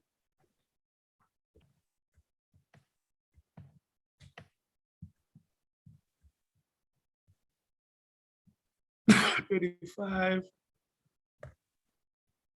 Yeah, that one. All right. Page 42. Look at page 42. Yeah, if you want like the online one, it's 42. For the book, Yeah. it's saying 35. Yes, that's what you need. That's what you need. Page 42. 12 millimeter, 16 millimeter, 21 millimeter. Yeah. You want to highlight this?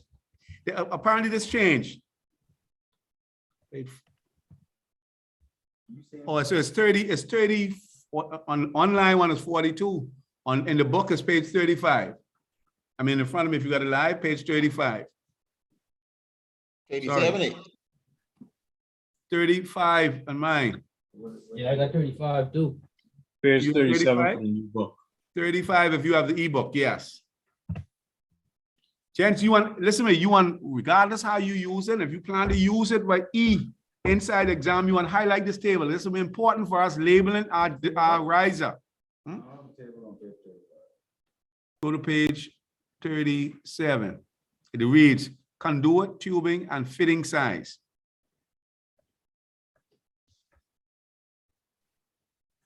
It's page 42 for me on E. Page 42 for you. Right. Page 42. Page 36 for you? Okay, all right. All right, so this the. You mean the natural size? Right. So they have to can do with stuff in the market. You have plenty of things on the conduit.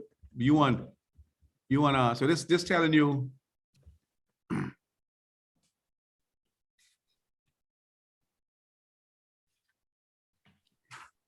It's so interesting. So you see, all right, so let's talk a little bit, but I want to talk better about this first so we can be on the same page. So you see that 53 millimeter? You see a 2-inch? Look on that table, on that page we just found. Inches to metric. You see that 53 millimeter? Yes. You see that 53 millimeter? All right. You can't tell me 2-inch because this exam tell you according to the Canadian code book. So you gotta tell me 53 millimeter. This table only show you the conversions. 1/2 inch is what? 16 millimeter. 3/4 is 21. 1 inch is 27. 1.25 inches is 35 millimeter. 1.5 inches is 41 millimeters. 2 inch is 53, 2.5 is 63. All right, so that's extremely important. Did the code say 53 or 63 millimeter for a service mass, Mr. Road? You sure? The code said 2.5. No, the code either said 53 or 63 millimeter, but my service mass needs to be. What did the code say? 63 millimeters. 63. Yes, sir. So let's go to the section of the code that says that to make sure I be straight. And the 63 millimeters, 2.5 inch. Why I'm putting, let's go to the code first and find out what size the feeder needs to be. Let's say what the code say. Let's go to the code. Code that's in section 6 when we talk with service. You should have that highlighted.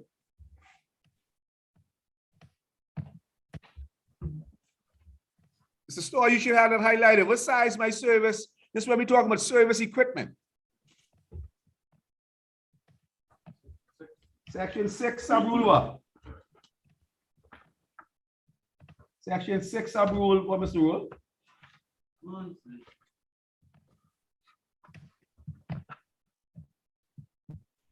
Sub-rule 6, a rigid steel conductor. Size of 63. How much? 63. 63. Not. For purpose of sub-rule 5. If sub-rule 5 is the surface amount, rules they shall be surface amount. Okay, so there's 53 millimeter that represent 2 inch. The code tells us we're supposed to be using a 63 millimeter. This need to be a 63 millimeter. This is where that code question come in. This is when you go down and do that oral. Now you could defend it from the code perspective. Mr. Roll, I don't know why they're allowing you to get away with a 2 inch. But the code, this question is according to the Canadian code. It's just 63.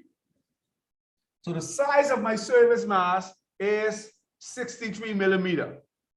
Highlight that section in your code. Let me find it. Highlight that. Please say again. Sub-rule 6. Section 6. Section 6-112. And then 6, sub-rule 6. You're looking for section 6-112, sub-rule 6.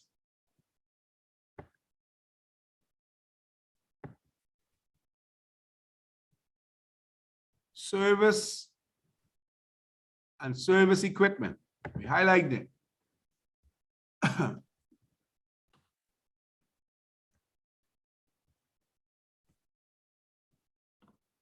If you ain't got it highlighted yet, highlight it, please.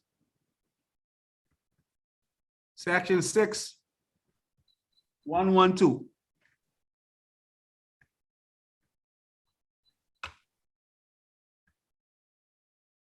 You're saying me, this the code.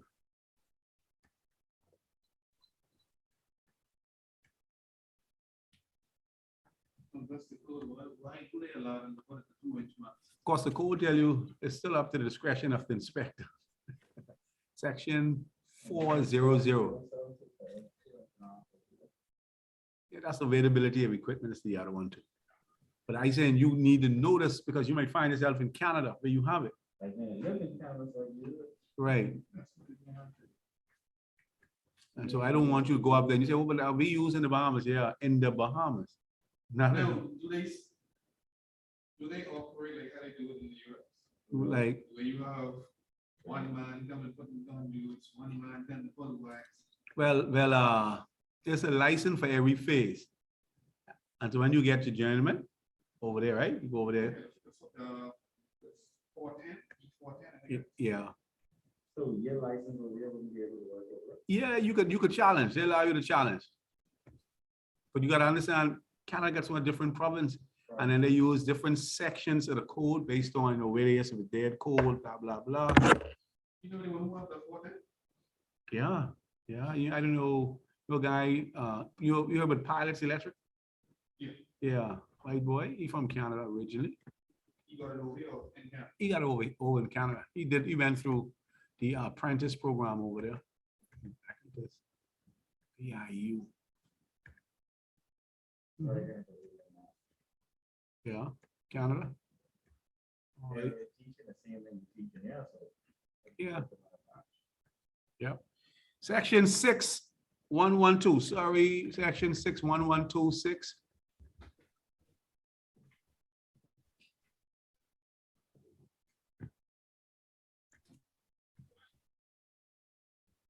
So this where it's coming from. Chance on the screen. This ain't me who do this, Mr. Slower. It's the people who did the code.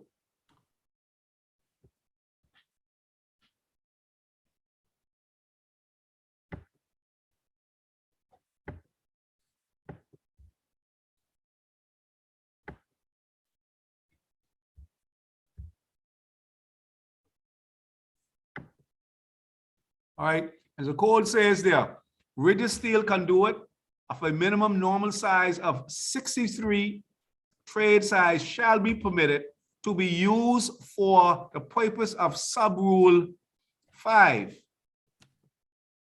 providing that all other requirements for the service masts are complied with. And sub-rule 5 says, the service masts are used, they shall be of metal and assembled from components suitable for service mast use.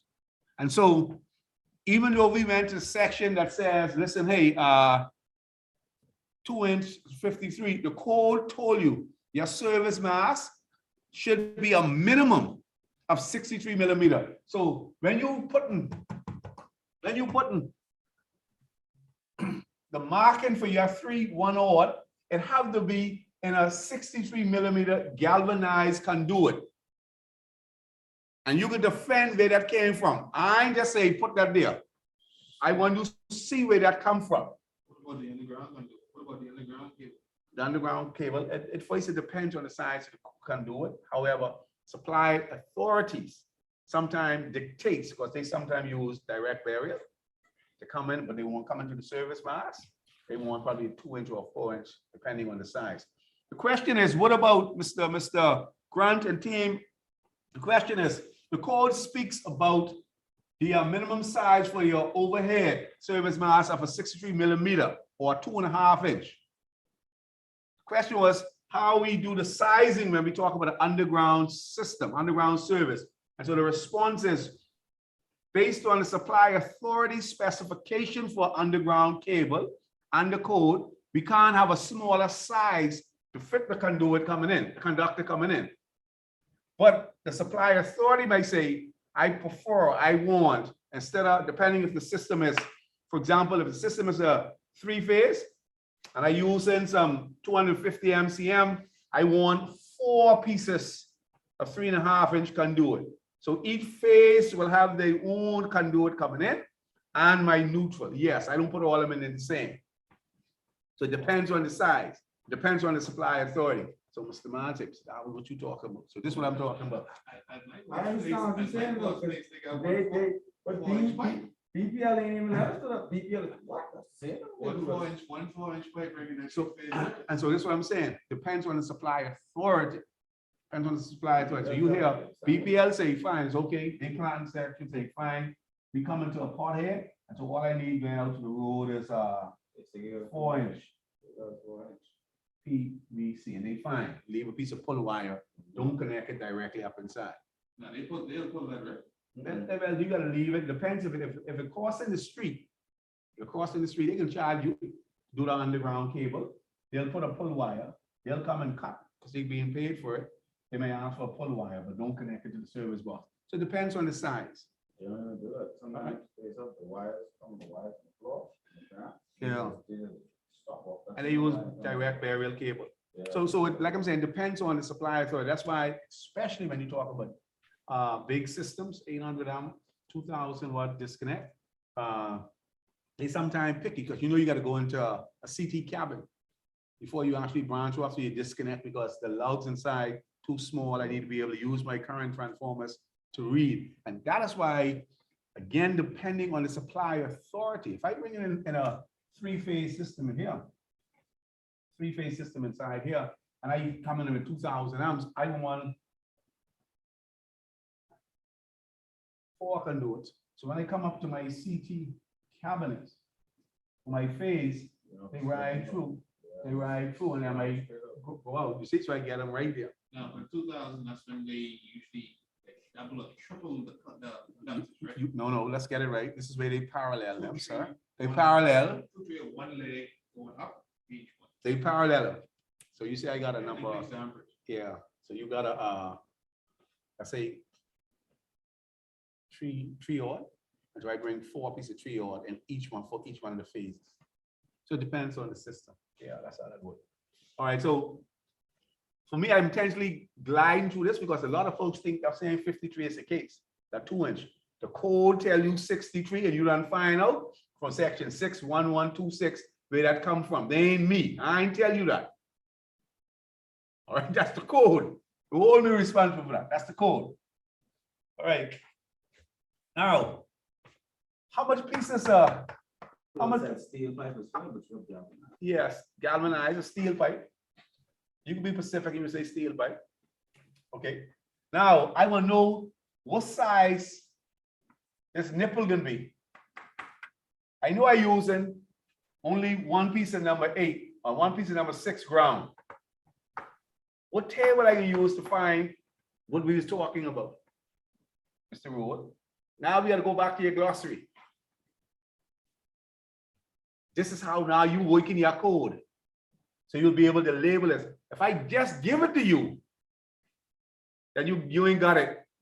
If you work and you find it, then you can say, all right, fine, I understand. So I'm asking, what size conduit I need to go across from my disconnect to my panel?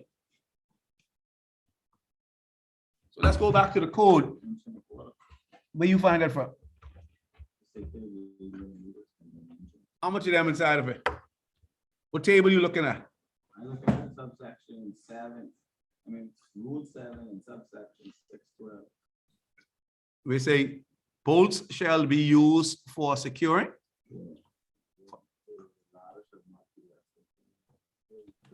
To carry how much of them? But you gotta read that good. Bolts shall be used for securing the means of attachment at the, yeah. Hang on the wall, yeah. You ain't tell me the size my conductor, my conduit to be going for cross. From the meter to the disconnect, same as the 63, right? 63? Well, let's find a table, because I think I'm only using a big piece because of tension. So we gotta find a table to say, how much piece of conduit I coming down from my meter to my disconnect? How much pieces I bringing down to that? 4 or 3? I bring in 2 watts in the neutral? I'm bringing no ground. The nipple will be served as the ground. That's the bonding. But I'm leaving my disconnect and going over to my breaker panel, so I carry 2 watts of neutral and the ground. But let's find that table that speaks to that.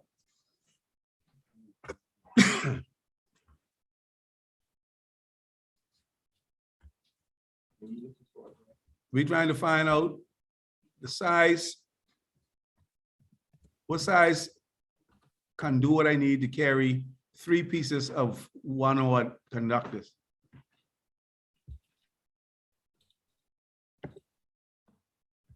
So let's look at what they saying, what the table speaks of. I can look at it.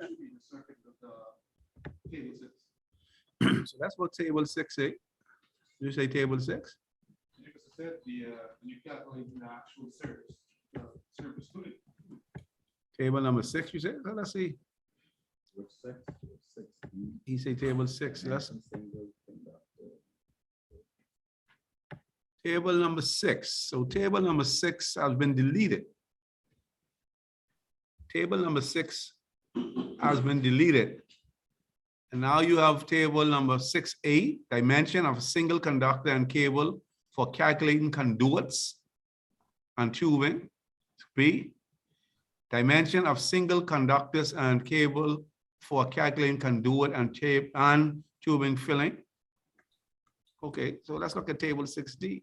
6. Look at. Go ahead, what you say? What about if you look in the front, table 5, they say the number of conductors. Table number 5B. It says the correction factor for table 1, 2, and 3,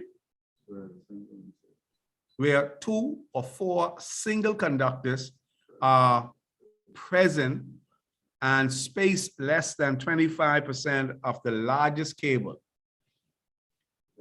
And so they tell you, first you only apply section 5B to table number 1 and 3. Our wire size came from table number 2. You see that? So look at 5C.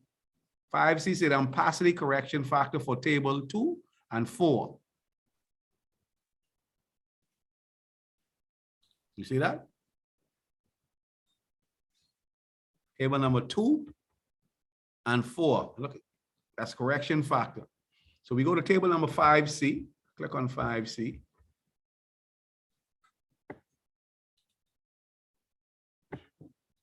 Yeah.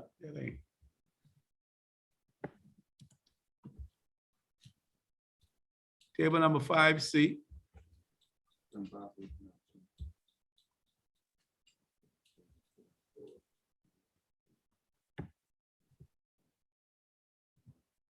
I'm trying to determine the conduit size, Mr. Stoll. I want you to help me. Let's look at table number 5C.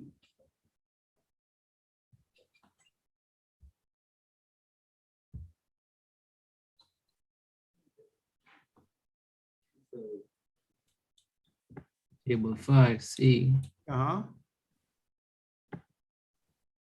Table number 5 is the ampacity correction factor for table 5, table number 2 and 4. All right. Right there now. So let's go to table number 5C. Let's see how we can determine this. Come on, get off here. Come on here.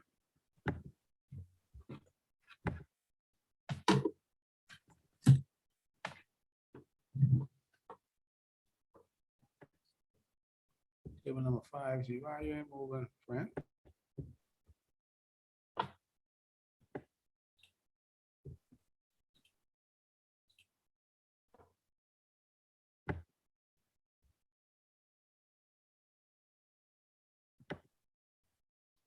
Come on in and get off there.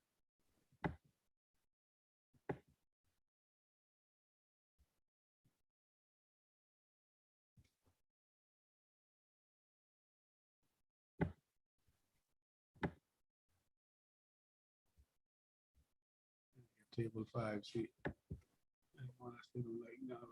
Come on, friend.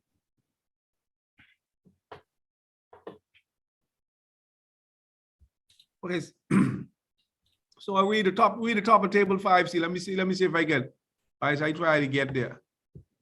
Top of table 5C, it says number of insulated conductors. And it has on the other column ampacity correction factors. Okay. So for number of insulated conductors, it got 1 to 3 with an ampacity correction of 1. Uh-huh. 4 to 6 conductors, an ampacity correction of 0.8. Mhm. For 7 to 24 conductors, an ampacity correction of 0.7. Okay. So what that telling you? What that telling you there, right? So, and this is extremely important. What that is telling you there, if you have 1 to 3 conductors, 1 to 3 current carrying conductors, right? You use 1. If you look at table number 5C, the correction factor is 1. If you have 3 or more, you use the 0.8. Because that'll tell you how much ampacity they'll be able to carry. So remember, Mr. Wood, we talked about this ampacity we carry in this current here. If you carry 1 by itself, it'll carry the full thing. But if you put 2 of them or 3 of them together, you got to use that correction factor. If you put 4 or 5 of them, you got to use the next correction factor. But that still ain't tell us, without me even looking at it, they ain't tell me the size of my conduit yet. I'm trying to find the size of my conduit. I'm trying to determine the size of my conduit.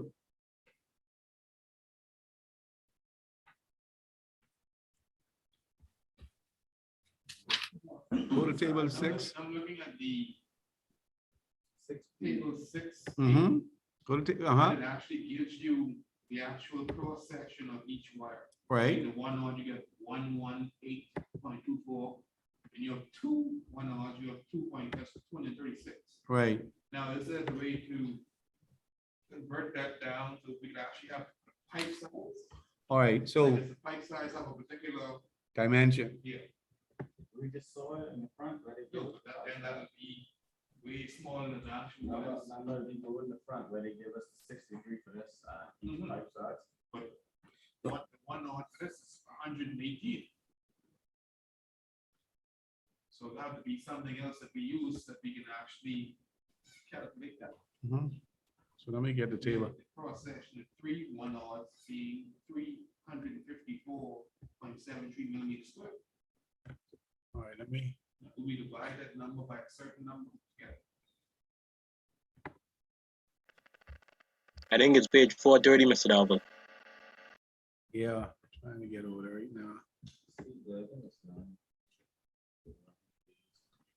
For some reason, my You can click the page right up the number 656, and you can put in 430 there.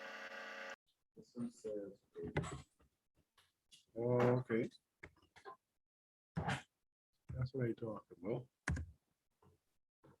Okay, good stuff. Thanks, my brother. Yeah, small difference. Okay. Appreciate that. Check table 7. Table number 7. Okay, so let's. Table number 7 says radius of the fluid or fluid bands. The radius is only speaking about how, when I bend them, how much of them I can have inside of when I bend it. How much pipe? How many pipes you could have a bend inside it. That's what that speak of. So.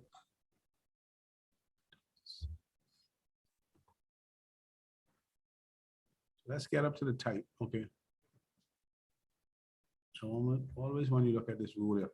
So I intentionally going back to back to table number 6.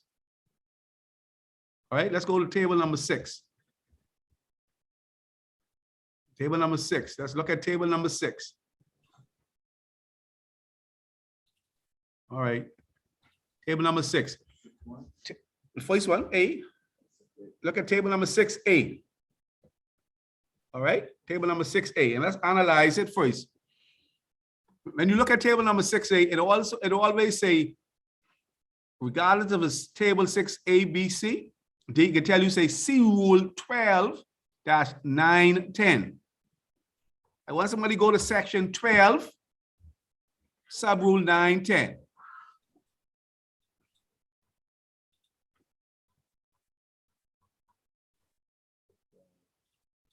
(12-910).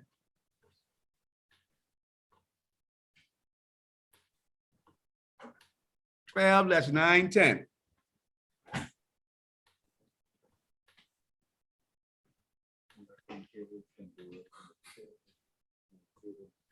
So what it reads? Section 12-910.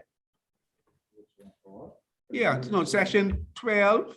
Do it until there shall be sufficient size to permit the conductor to be drawn in the in and withdraw without damage to conductor or the conductor.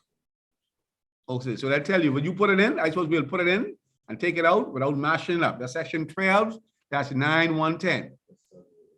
Sub rule 1. 3, 4, and 5 shall require a move to a complete system and not to show a section of the connection, including the use of protection of photons and open wiring, and should otherwise be exposed to mechanical damage. Okay, so now again, section 12-9-10 actually been specific when say if I'm talking with a complete system, and they tell you how you should actually go about dealing with it. It says anything about table about how you determine the size of your conduit. Section 4, the maximum number of insulators conductors or not.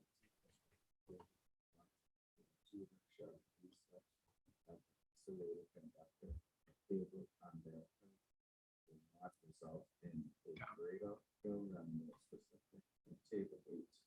Okay, And this is all right. So we gotta pull from some tables in order to do the calculation. But a little bit before you move from table 6A, look at what it reads. To the top of it, it speaks about the conductor's characteristics. You see what type of insulation it has. So when you come, you got to be mindful, or you have to know what type of insulation you're dealing with. This right up to the top. You see R90XLPE dash RW75XLP. So that's the type of insulation. And then it says, and that's what you call conductor characteristics. And then they say the number of conductors. So once I have my diameter and my area, I could go ahead and determine how much at a number 14 I could carry. They give you the dimension. I can show you how that works, but I need you to see what that table is saying. It says the number of conductors. Then it says standard conductors. And the standards start from number 14. What that standard means is that in residential wiring, the smallest piece of conductor should be a number 14 that you use to run a circuit. It shouldn't be no 16 gauge or 18 gauge. I've seen some people use that, which is supposed to be for their doorbell system. So this is where the code is telling you that. And when you look at your low voltage wiring, when we talk about for doorbell systems and stuff, the code in Pacific, you should start with a number 14. That's where that comes from. I want you to see where that comes from. All right. Let's scroll down. And if you look at the different tables, you'll see TWU, this table 6D, TWU 75. Again, this is a different type of insulation. When you go through the code and get familiar with the different type of insulation, some insulation could be what we call direct burial. Some insulation have to be in conduit. So when you see BBL cut the road, cut a trench, and just drop a cable in it, that's a part of being the difference. That's that direct burial. So this to get you to get familiar with how you use your code. What's that code? Potentially pumping through this. Table number 6, number 8. You see, we come right back here. Somebody made mention about the radius bend. Radius of conduit on tubed bend. So this tell you if I'm bending ½ inch or 16 millimeter, minimum radius bend is 102. If I'm using 35 millimeter. You see, as you go, as you get bigger, the bend them get wider. So it make it more easy to make that bend. So when you got the little 16 or half-inch wheeler bend, you can't just have no, and I see some people put some bend on some half-inch pipe. You get, Every pipe length, especially for EMT, you carry up, you have a half inch, you have, when you got galvanized, you got a half, you 3/4. that's correct. But you got to know that. And a lot of electricians, and you'll see this a lot when you come in industrial and commercial wiring. You see that they ordering these big piece of EMT and it's a 90 and they have a half sweep on it. It means that we don't want you to manually bend it.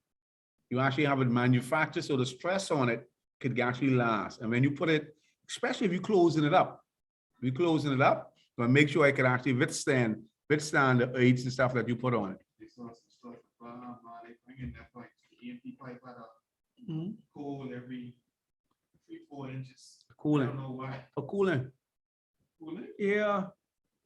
A hole. Yeah, like a plug. They thought it was just to put the coupling on. No, man, that's what, It came with 5-foot lengths. that's for cooling. That's for cooling. So how do you explain the spider web BX? Now, that one, I seen that one in the hallway. I think it's like, if you look on 902, Mhm. Subaru 2, Uh-huh. to the bottom, it says 15 meters. They run a cable, they tell you how long to run that cable. Then on 902, they send it back to it. It's 8. Yeah. Hold on. So I wish everybody could see this, how we change it.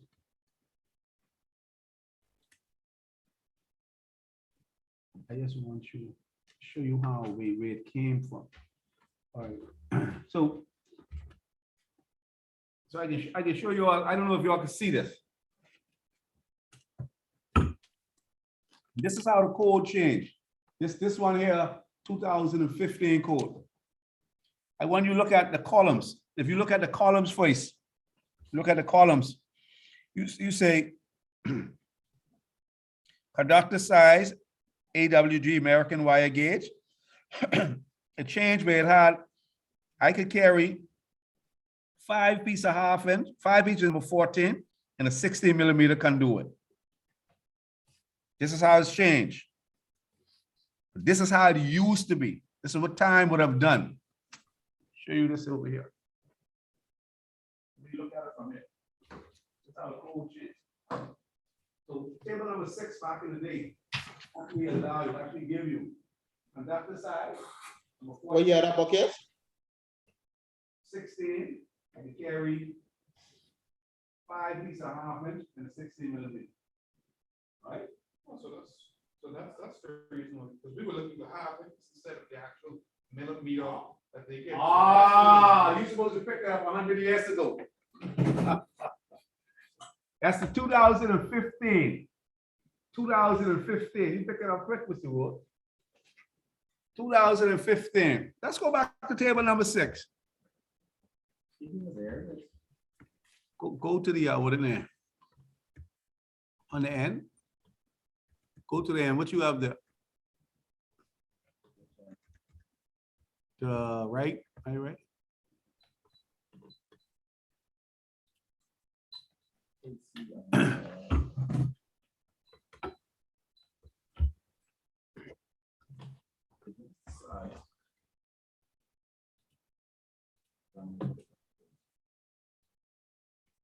They give you the size of the conductor, yeah?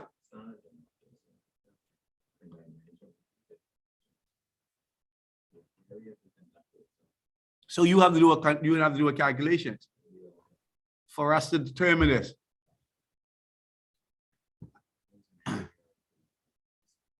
So the first thing how you do the calculations, first thing how you find the calculation is that you got to select your conductor size. So this is how you, this will make it for you to use the code. So if I using a one odd, first we gotta find our type of installation we dealing with.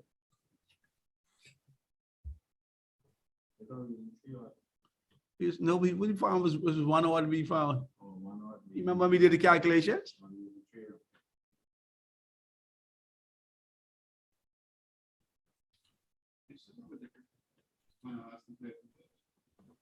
No, this one was the old code. That's what I said, they still have a different.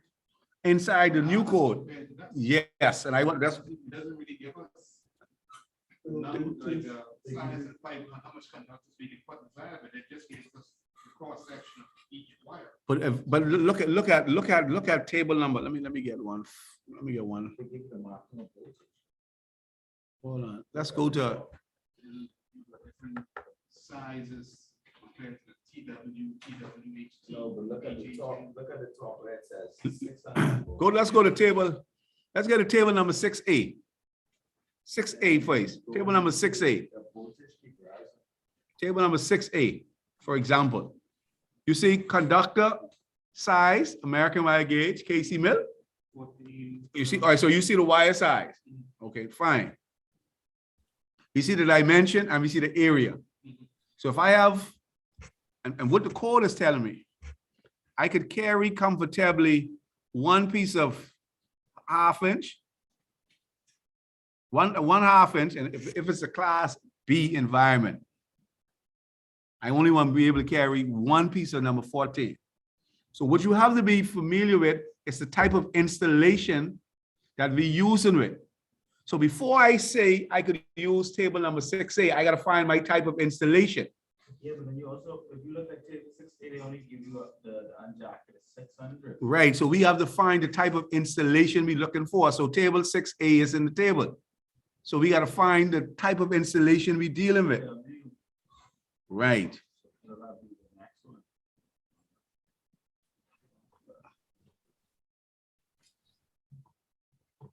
And manufacturer have changed the type of installation.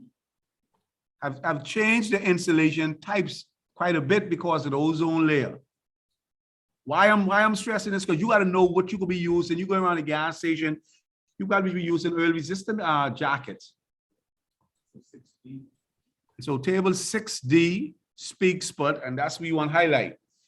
Table number 60, if you look at table number 6D, table number 60, look at it carefully. That's where you see TWU, TWU 75, TWU 9 XLP. I don't see TW 75. I don't see TW. And so the code will tell you if we made a change, TWU. If it's the same as TWs. Yes, so they would have changed. This is where you pull out that small code book. The small little, we call it quick reference. You pull out this quick reference. But first, I want you to get familiar when you're looking at table number 6, what you're looking at, what they're asking you for. And table 6D is the one you deal with. I want you, table number 6, table number J. Look at table J. Come on, look at table J, 6J. We talk about TW right there. 6J.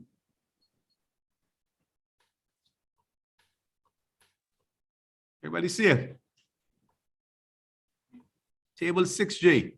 Yeah, I see it now. Right. So I want you to get familiar. I could just throw this at you, but I need you to get an understanding on how the code is constructed. So, Mr. Darwood, Yes, sir. so if our wire is 1 odd, then we go to 1 odd and then go across to number 3 then, since we're using 3 wires. Well, that's the area of it. So it still ain't telling me you can do it size. Well, we know it is 53 millimeter. So what's the dimension of a 63 millimeter? That's 2 inch.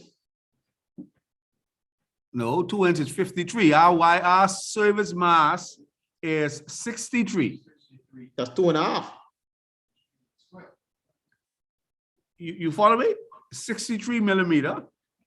The 63 millimeter It's 2.5. as 2.5.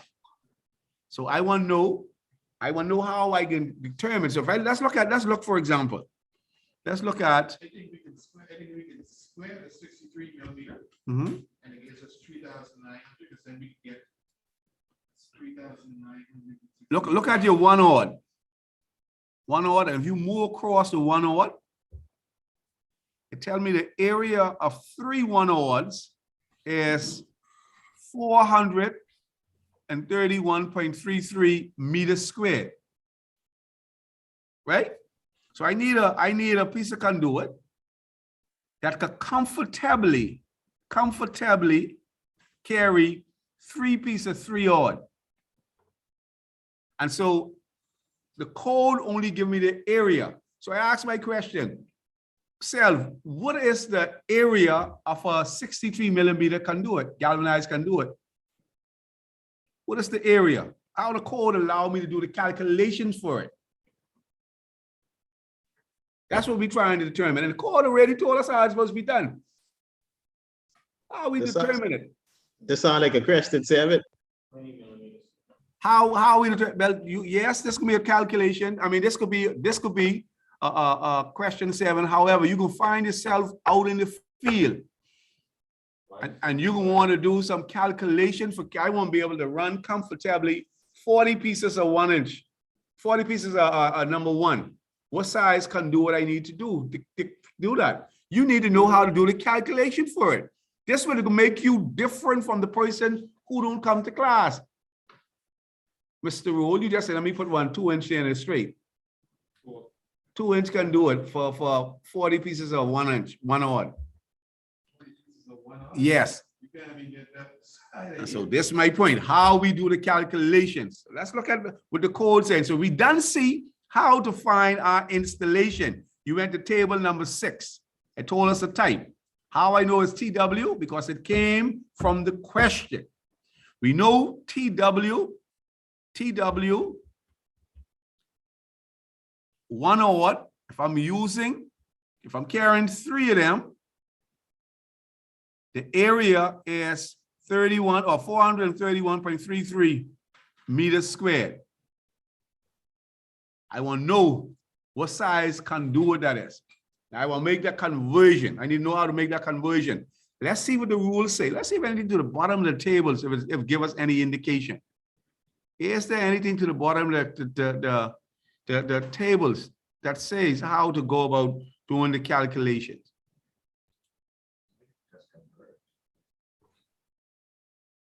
It's an internal dimension, maximum conductor cross-section area, allowable fill at 53% for various trade tubing and tubing used for 1 conductor or multiple conductors, nonetheless. See rule 12-19 and table number 8. So now they told you go to section 12-12 and use table number 8. Let's go to rule 12-912. What did it tell us? Yeah, tell me what that say.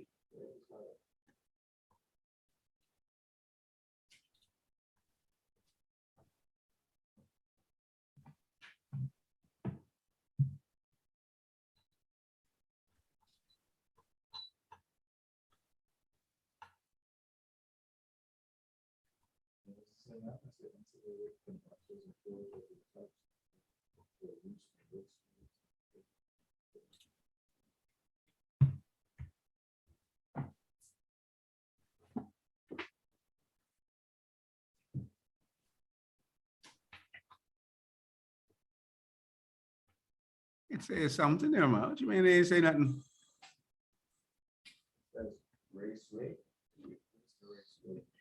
Raceway is where you like you would build a trough and you that's where you right. You lay your lines inside there.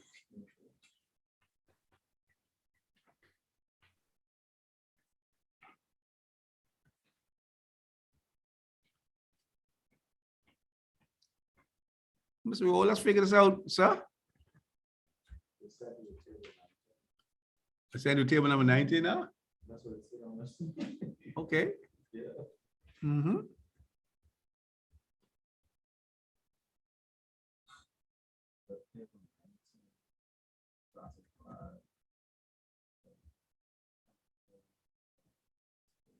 Wow, this is huge. So they're telling you like where you can put this stuff in like based on the condition of the temperature. Crazy. Yes, sir. So they're telling you where like exposure to sunlight. That's where you talk about the different cables. dry area. So this is basically telling you that a certain type of material you're going to use in particular areas. Yes, sir. That's what they tell you. Mm-hmm.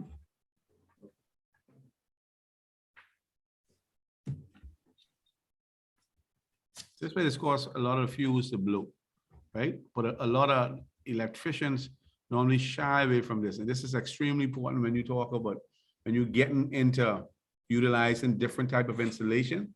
But more importantly, when you're talking about, now I'm working in a climate like in Canada, where it's cold. And you're making now that conversion over from I'm coming out of the Bahamas.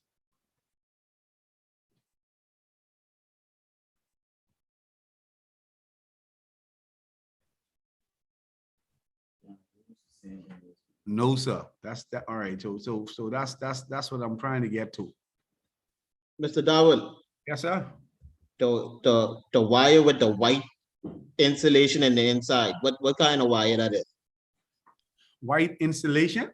Right, on the outside block, and when you peel it, it Yeah.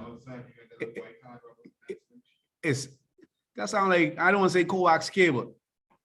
no, it's electrical wire.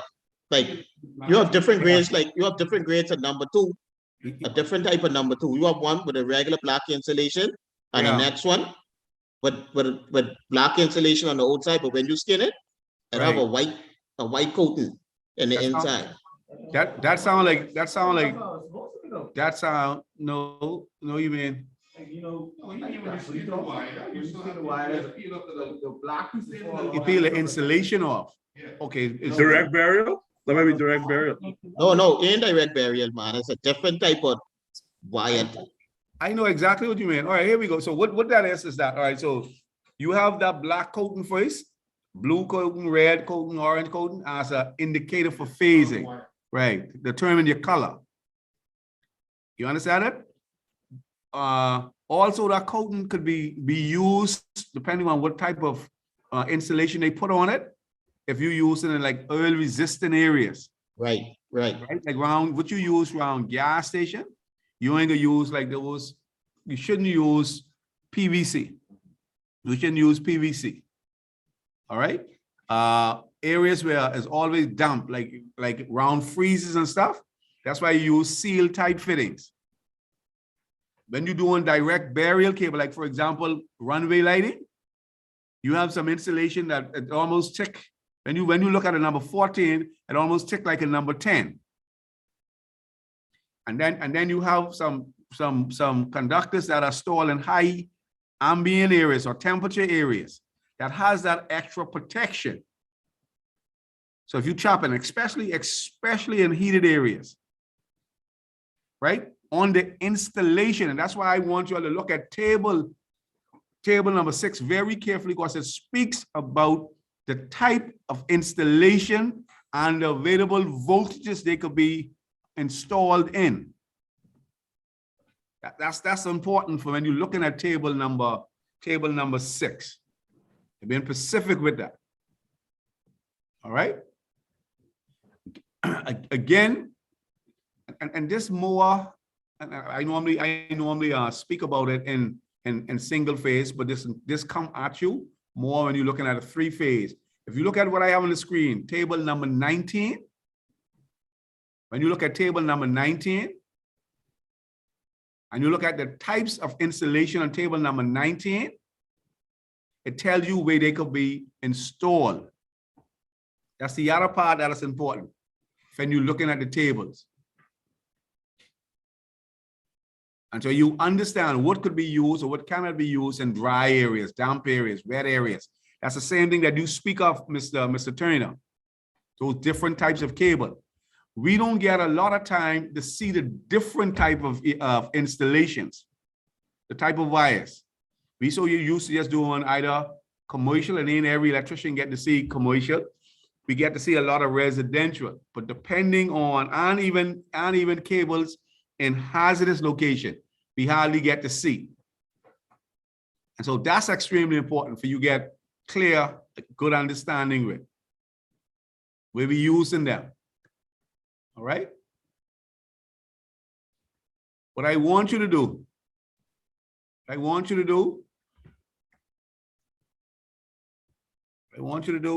is to look at tables, look at tables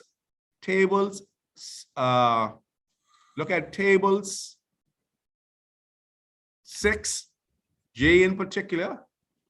I want you to read section 12 Section 12-904, and then you to try to determine how we define those cables. I could tell you, but I want you to look at it. Because from that can determine our nipple size. Somebody's raised this earlier tonight and said, Mr. Darville, a lot of installations now is not using the nipples. They're using the all-in-one combo. They're using all-in-one combos. You see? And they're not using the nipple as a means of grounding. Why that's important? Because the grounding sometimes gets slack. And so that's why we don't use that nipple. So that's very important. Very, very important. But you got to be able to interpret the contents coming out of table number 6, in particular because we're using residential table 6J. Good? You got to look at the voltage. That's right. The installation will tell you the type of volts. Right. So I want you to look at it. So get familiar with table number 6. Table number 6. And then 12.27 times 3. Will tell you the dimension, but I want you to figure that out. I ain't gonna tell you. You got to figure that out. So I want you all to look at that. I stop in here for the night. I intentionally ain't finished labeling it because I want you all to go work that calculation out. I know I can use a 16 millimeter and with a number 6 for my ground, PVC. I know I can use going across here. I know I can use going across for my disconnect to my panel, 3 number 3. So 3 1 odd and 1 number 6 ground. I want to know what size I can do with this for that. I want to know what size I can do it. I could tell you that, but I don't want to program you with that. I want you to know how to figure it out.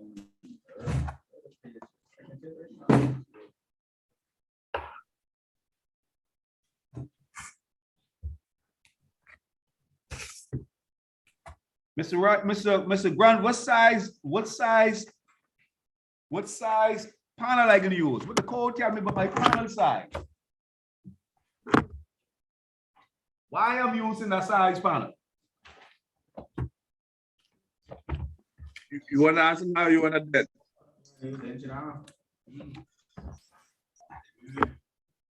Answer now, please. See? Yeah. I gotta wait to look. Yes, that's What size panel I can use, Mr. I can determine that. How I determine what size my panel? But by how many circuits you have, and you gotta make sure to leave space for how much for, right? For the space, yes, sir. That's what I want here. So I don't want you to go and say the code tell me I got to use a 24 circuit panel. You multiply. I find it the millimeters, right? So I multiply it and it gave me 37. No, you gotta say it clear for me. You gotta say, I went to table number 6, sale 6J. I went to table number 10. To get the square footage for, I mean, the dimension. The Dimension. Yeah. the dimensions of the size of the conductor. Of the conductor, and the conductor was 12.7 millimeters. From- Therefore, I multiplied 12.7 millimeters by 3 because I was using 3 wires. Mhm. And if I convert, if I times that, I get 37. So 37. table number 10. And then you go to table number, and then you go to table number what, with the next one? And E, Uh-huh. section 143.9. And you multiply that by the number of conductors. Is that carrying 3? And then what the next table you went to? Table number 12? No, I didn't go down to 12. I went back to conductor 2 and then that's. Right. And what did it say there? I just looked at the size and the size above 37. 37 is larger than 35. So that's table number. That's the table you do? No, it's the conductor size and fitting size. So you went to section. Yeah, section and. Section. I know. Yeah.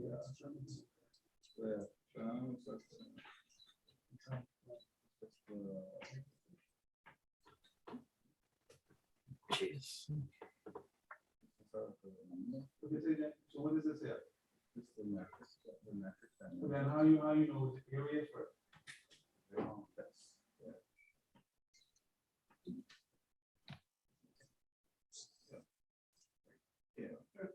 Right here, look. Size, right? Right. And we, here, on the TW. Right. So 12.49 times 3. times 3. Uh-huh. 12.49 times 3. 37. 37.4. Right. 37 for what? Millimeters. So I use that from here, right? Area meters square. Right? This one here, right here, 50.56 times 3. Gives us 1 point something. And then it fits into that 63 point something spot. How you know it fit into that? Because then we go back to that table. Once I factor in the 63 millimeters compared to the 43 millimeters, I can get another one inside there, which gives me 4. I can't get 5 inside the 2 inch. So what table tell me that? What rule tell me that? You see, you have no rule on it. Tell me, something tell me that when you went over there together, like Table 10, table 10, table 10, 10, 8, uh-huh. shows me that I can get, when I calculate 3, 1 odd, which gives me an area space of 40.59 millimeters. So, okay, I got that there. So I table, now have a 63 millimeter pipe. what is the dimension for a 63 millimeter? This what I want you to tell me. This 63 millimeter conduit, Mhm. what is the dimension? What is the area? Millimeter square. Where you got, what table you find that? That's what I want you to tell me, where you find that. You got to defend everything. How you find it? So the area, I got this conduit, this 63 millimeter. What is the dimension in here? from 8 point something. That's what I got. Now, I'm probably, you gotta tell me how you find it. It's in the code. Well, in my head, I did the math, it's about 8.7. I want you to think about looking at section 12.909, when we talk about from top of them tables, and read them rules carefully. Yeah, but Mr. Darwell, Yes, sir? so 63 millimeters is the area. 63 millimeter is the size of the mass. So exactly, is it the size of the mass? Is it the area or? It's the size of the mass, like you say, a 2 inch. 2 inches is the outside dimension. And for the 63, that'll be 2.5 inch. We try and determine the inside. We trying to determine the inside dimension. It's there. You all have it, but you got to take your time and you got to read that section.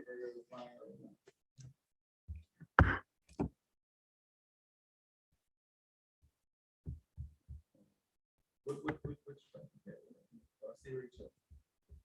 Register, Section 6. Section 6, subgroup, 612, subgroup 6.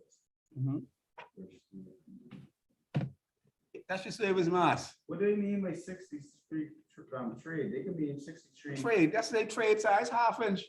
No, what I'm saying. When they say trade, that's what they mean.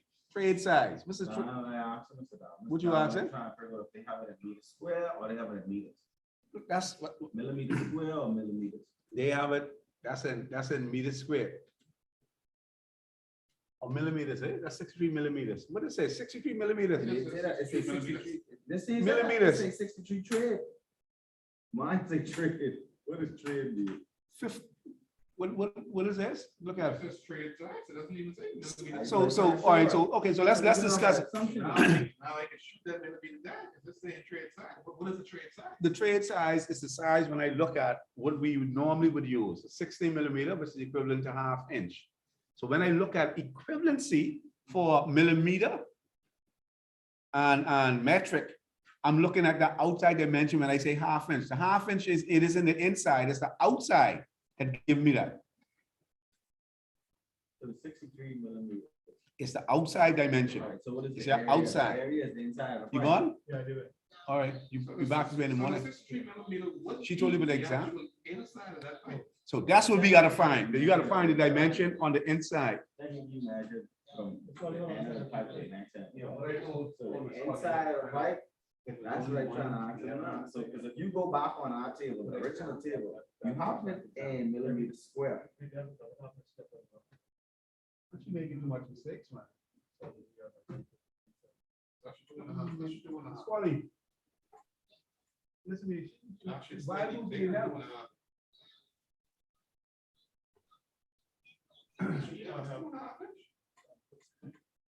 No, we are regular. What I'm saying, that's the how you millimeters. That's the actual area within that pipe, from top to bottom. That's a fact. I won't even, for me, When I got that 40, that's 3-1 odds right there. yeah, I just. Try 130 times. To be honest, I wouldn't run no 3-1 odds, no grind, no inch and a half. But that's coming out the meter box into the disconnect. That's why I said try No, for 143. the meter box, we still keeping that 2.5, Oh, yeah. but from that disconnect to the panel, you know, we put forward, You don't have to pull it, you don't pull it wide out. what's that? From the disconnect From the disconnect to your panel. to the panel, You can pull it, I don't think you have to pull the same way. yeah, you can't draw. The grab. Try, what is the area for, no, I'll be way too late. Let me just continue with the same size, but how come, no, it don't work here. Because when you come from, upstairs with DPL, You can go from the 2.5 to 2 inch. Nobody really matter about 2.5 inches. But pull and say, need an space. say, hey, then I had to pull 1 odd 170 feet. Comparison. I can show you. 7 o'clock at night, sun went down, I had to leave that dog cutting that pipe in half. That stopped right at the night.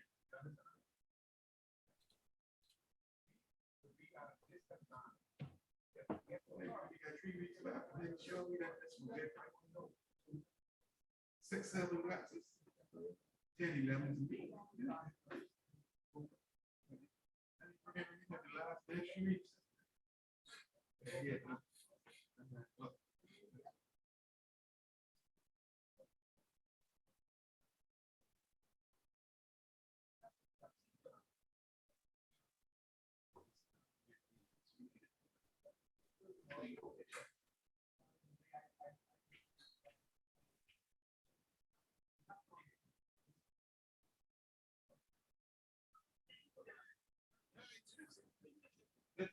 Give us that extra 2 weeks. See, when they go to the end, you can extend it a little more vehicle. Because it's extra weeks.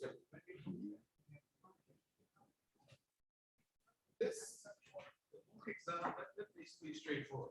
Except for them funny little things in the back that nobody can probably figure out. You know, I ain't on.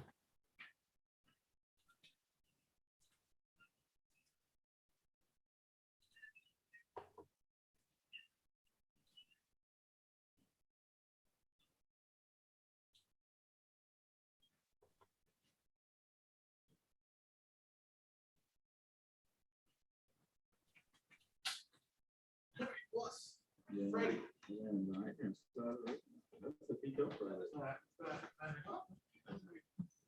Right, sir. That's me for today. That's you for the day? Yes, sir. Listen, let me tell them. You gonna fight trying to figure that out? I ain't gonna fight. I can figure it out. You gonna figure it out? Like one thing with me, I ain't gonna look at real. I can use my conduit size. You use your smart calculator and it'll give you a thing. Gents, hold on 1 minute for Miss Wiley. Miss Wiley, hold 1 minute for me. Hold on a minute. Gents, so what I want you to do, I want you to try fight this. I could give you the 2 pages, 2 tables to go to and find that. I want you to try figure that out. I want you to try. It ain't difficult.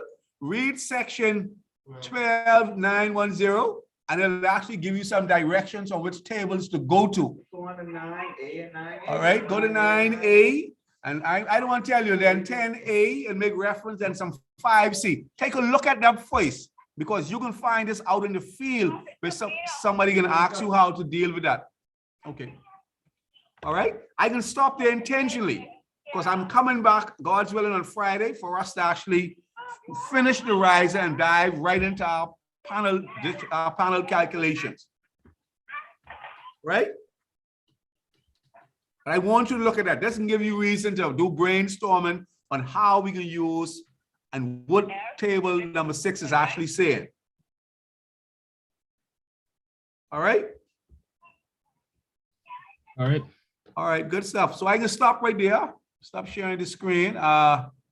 God's willing, tomorrow we can go, Friday we'll go at it. And if nobody figure it out, then I'll just lay it out on the table. I just don't want to program you.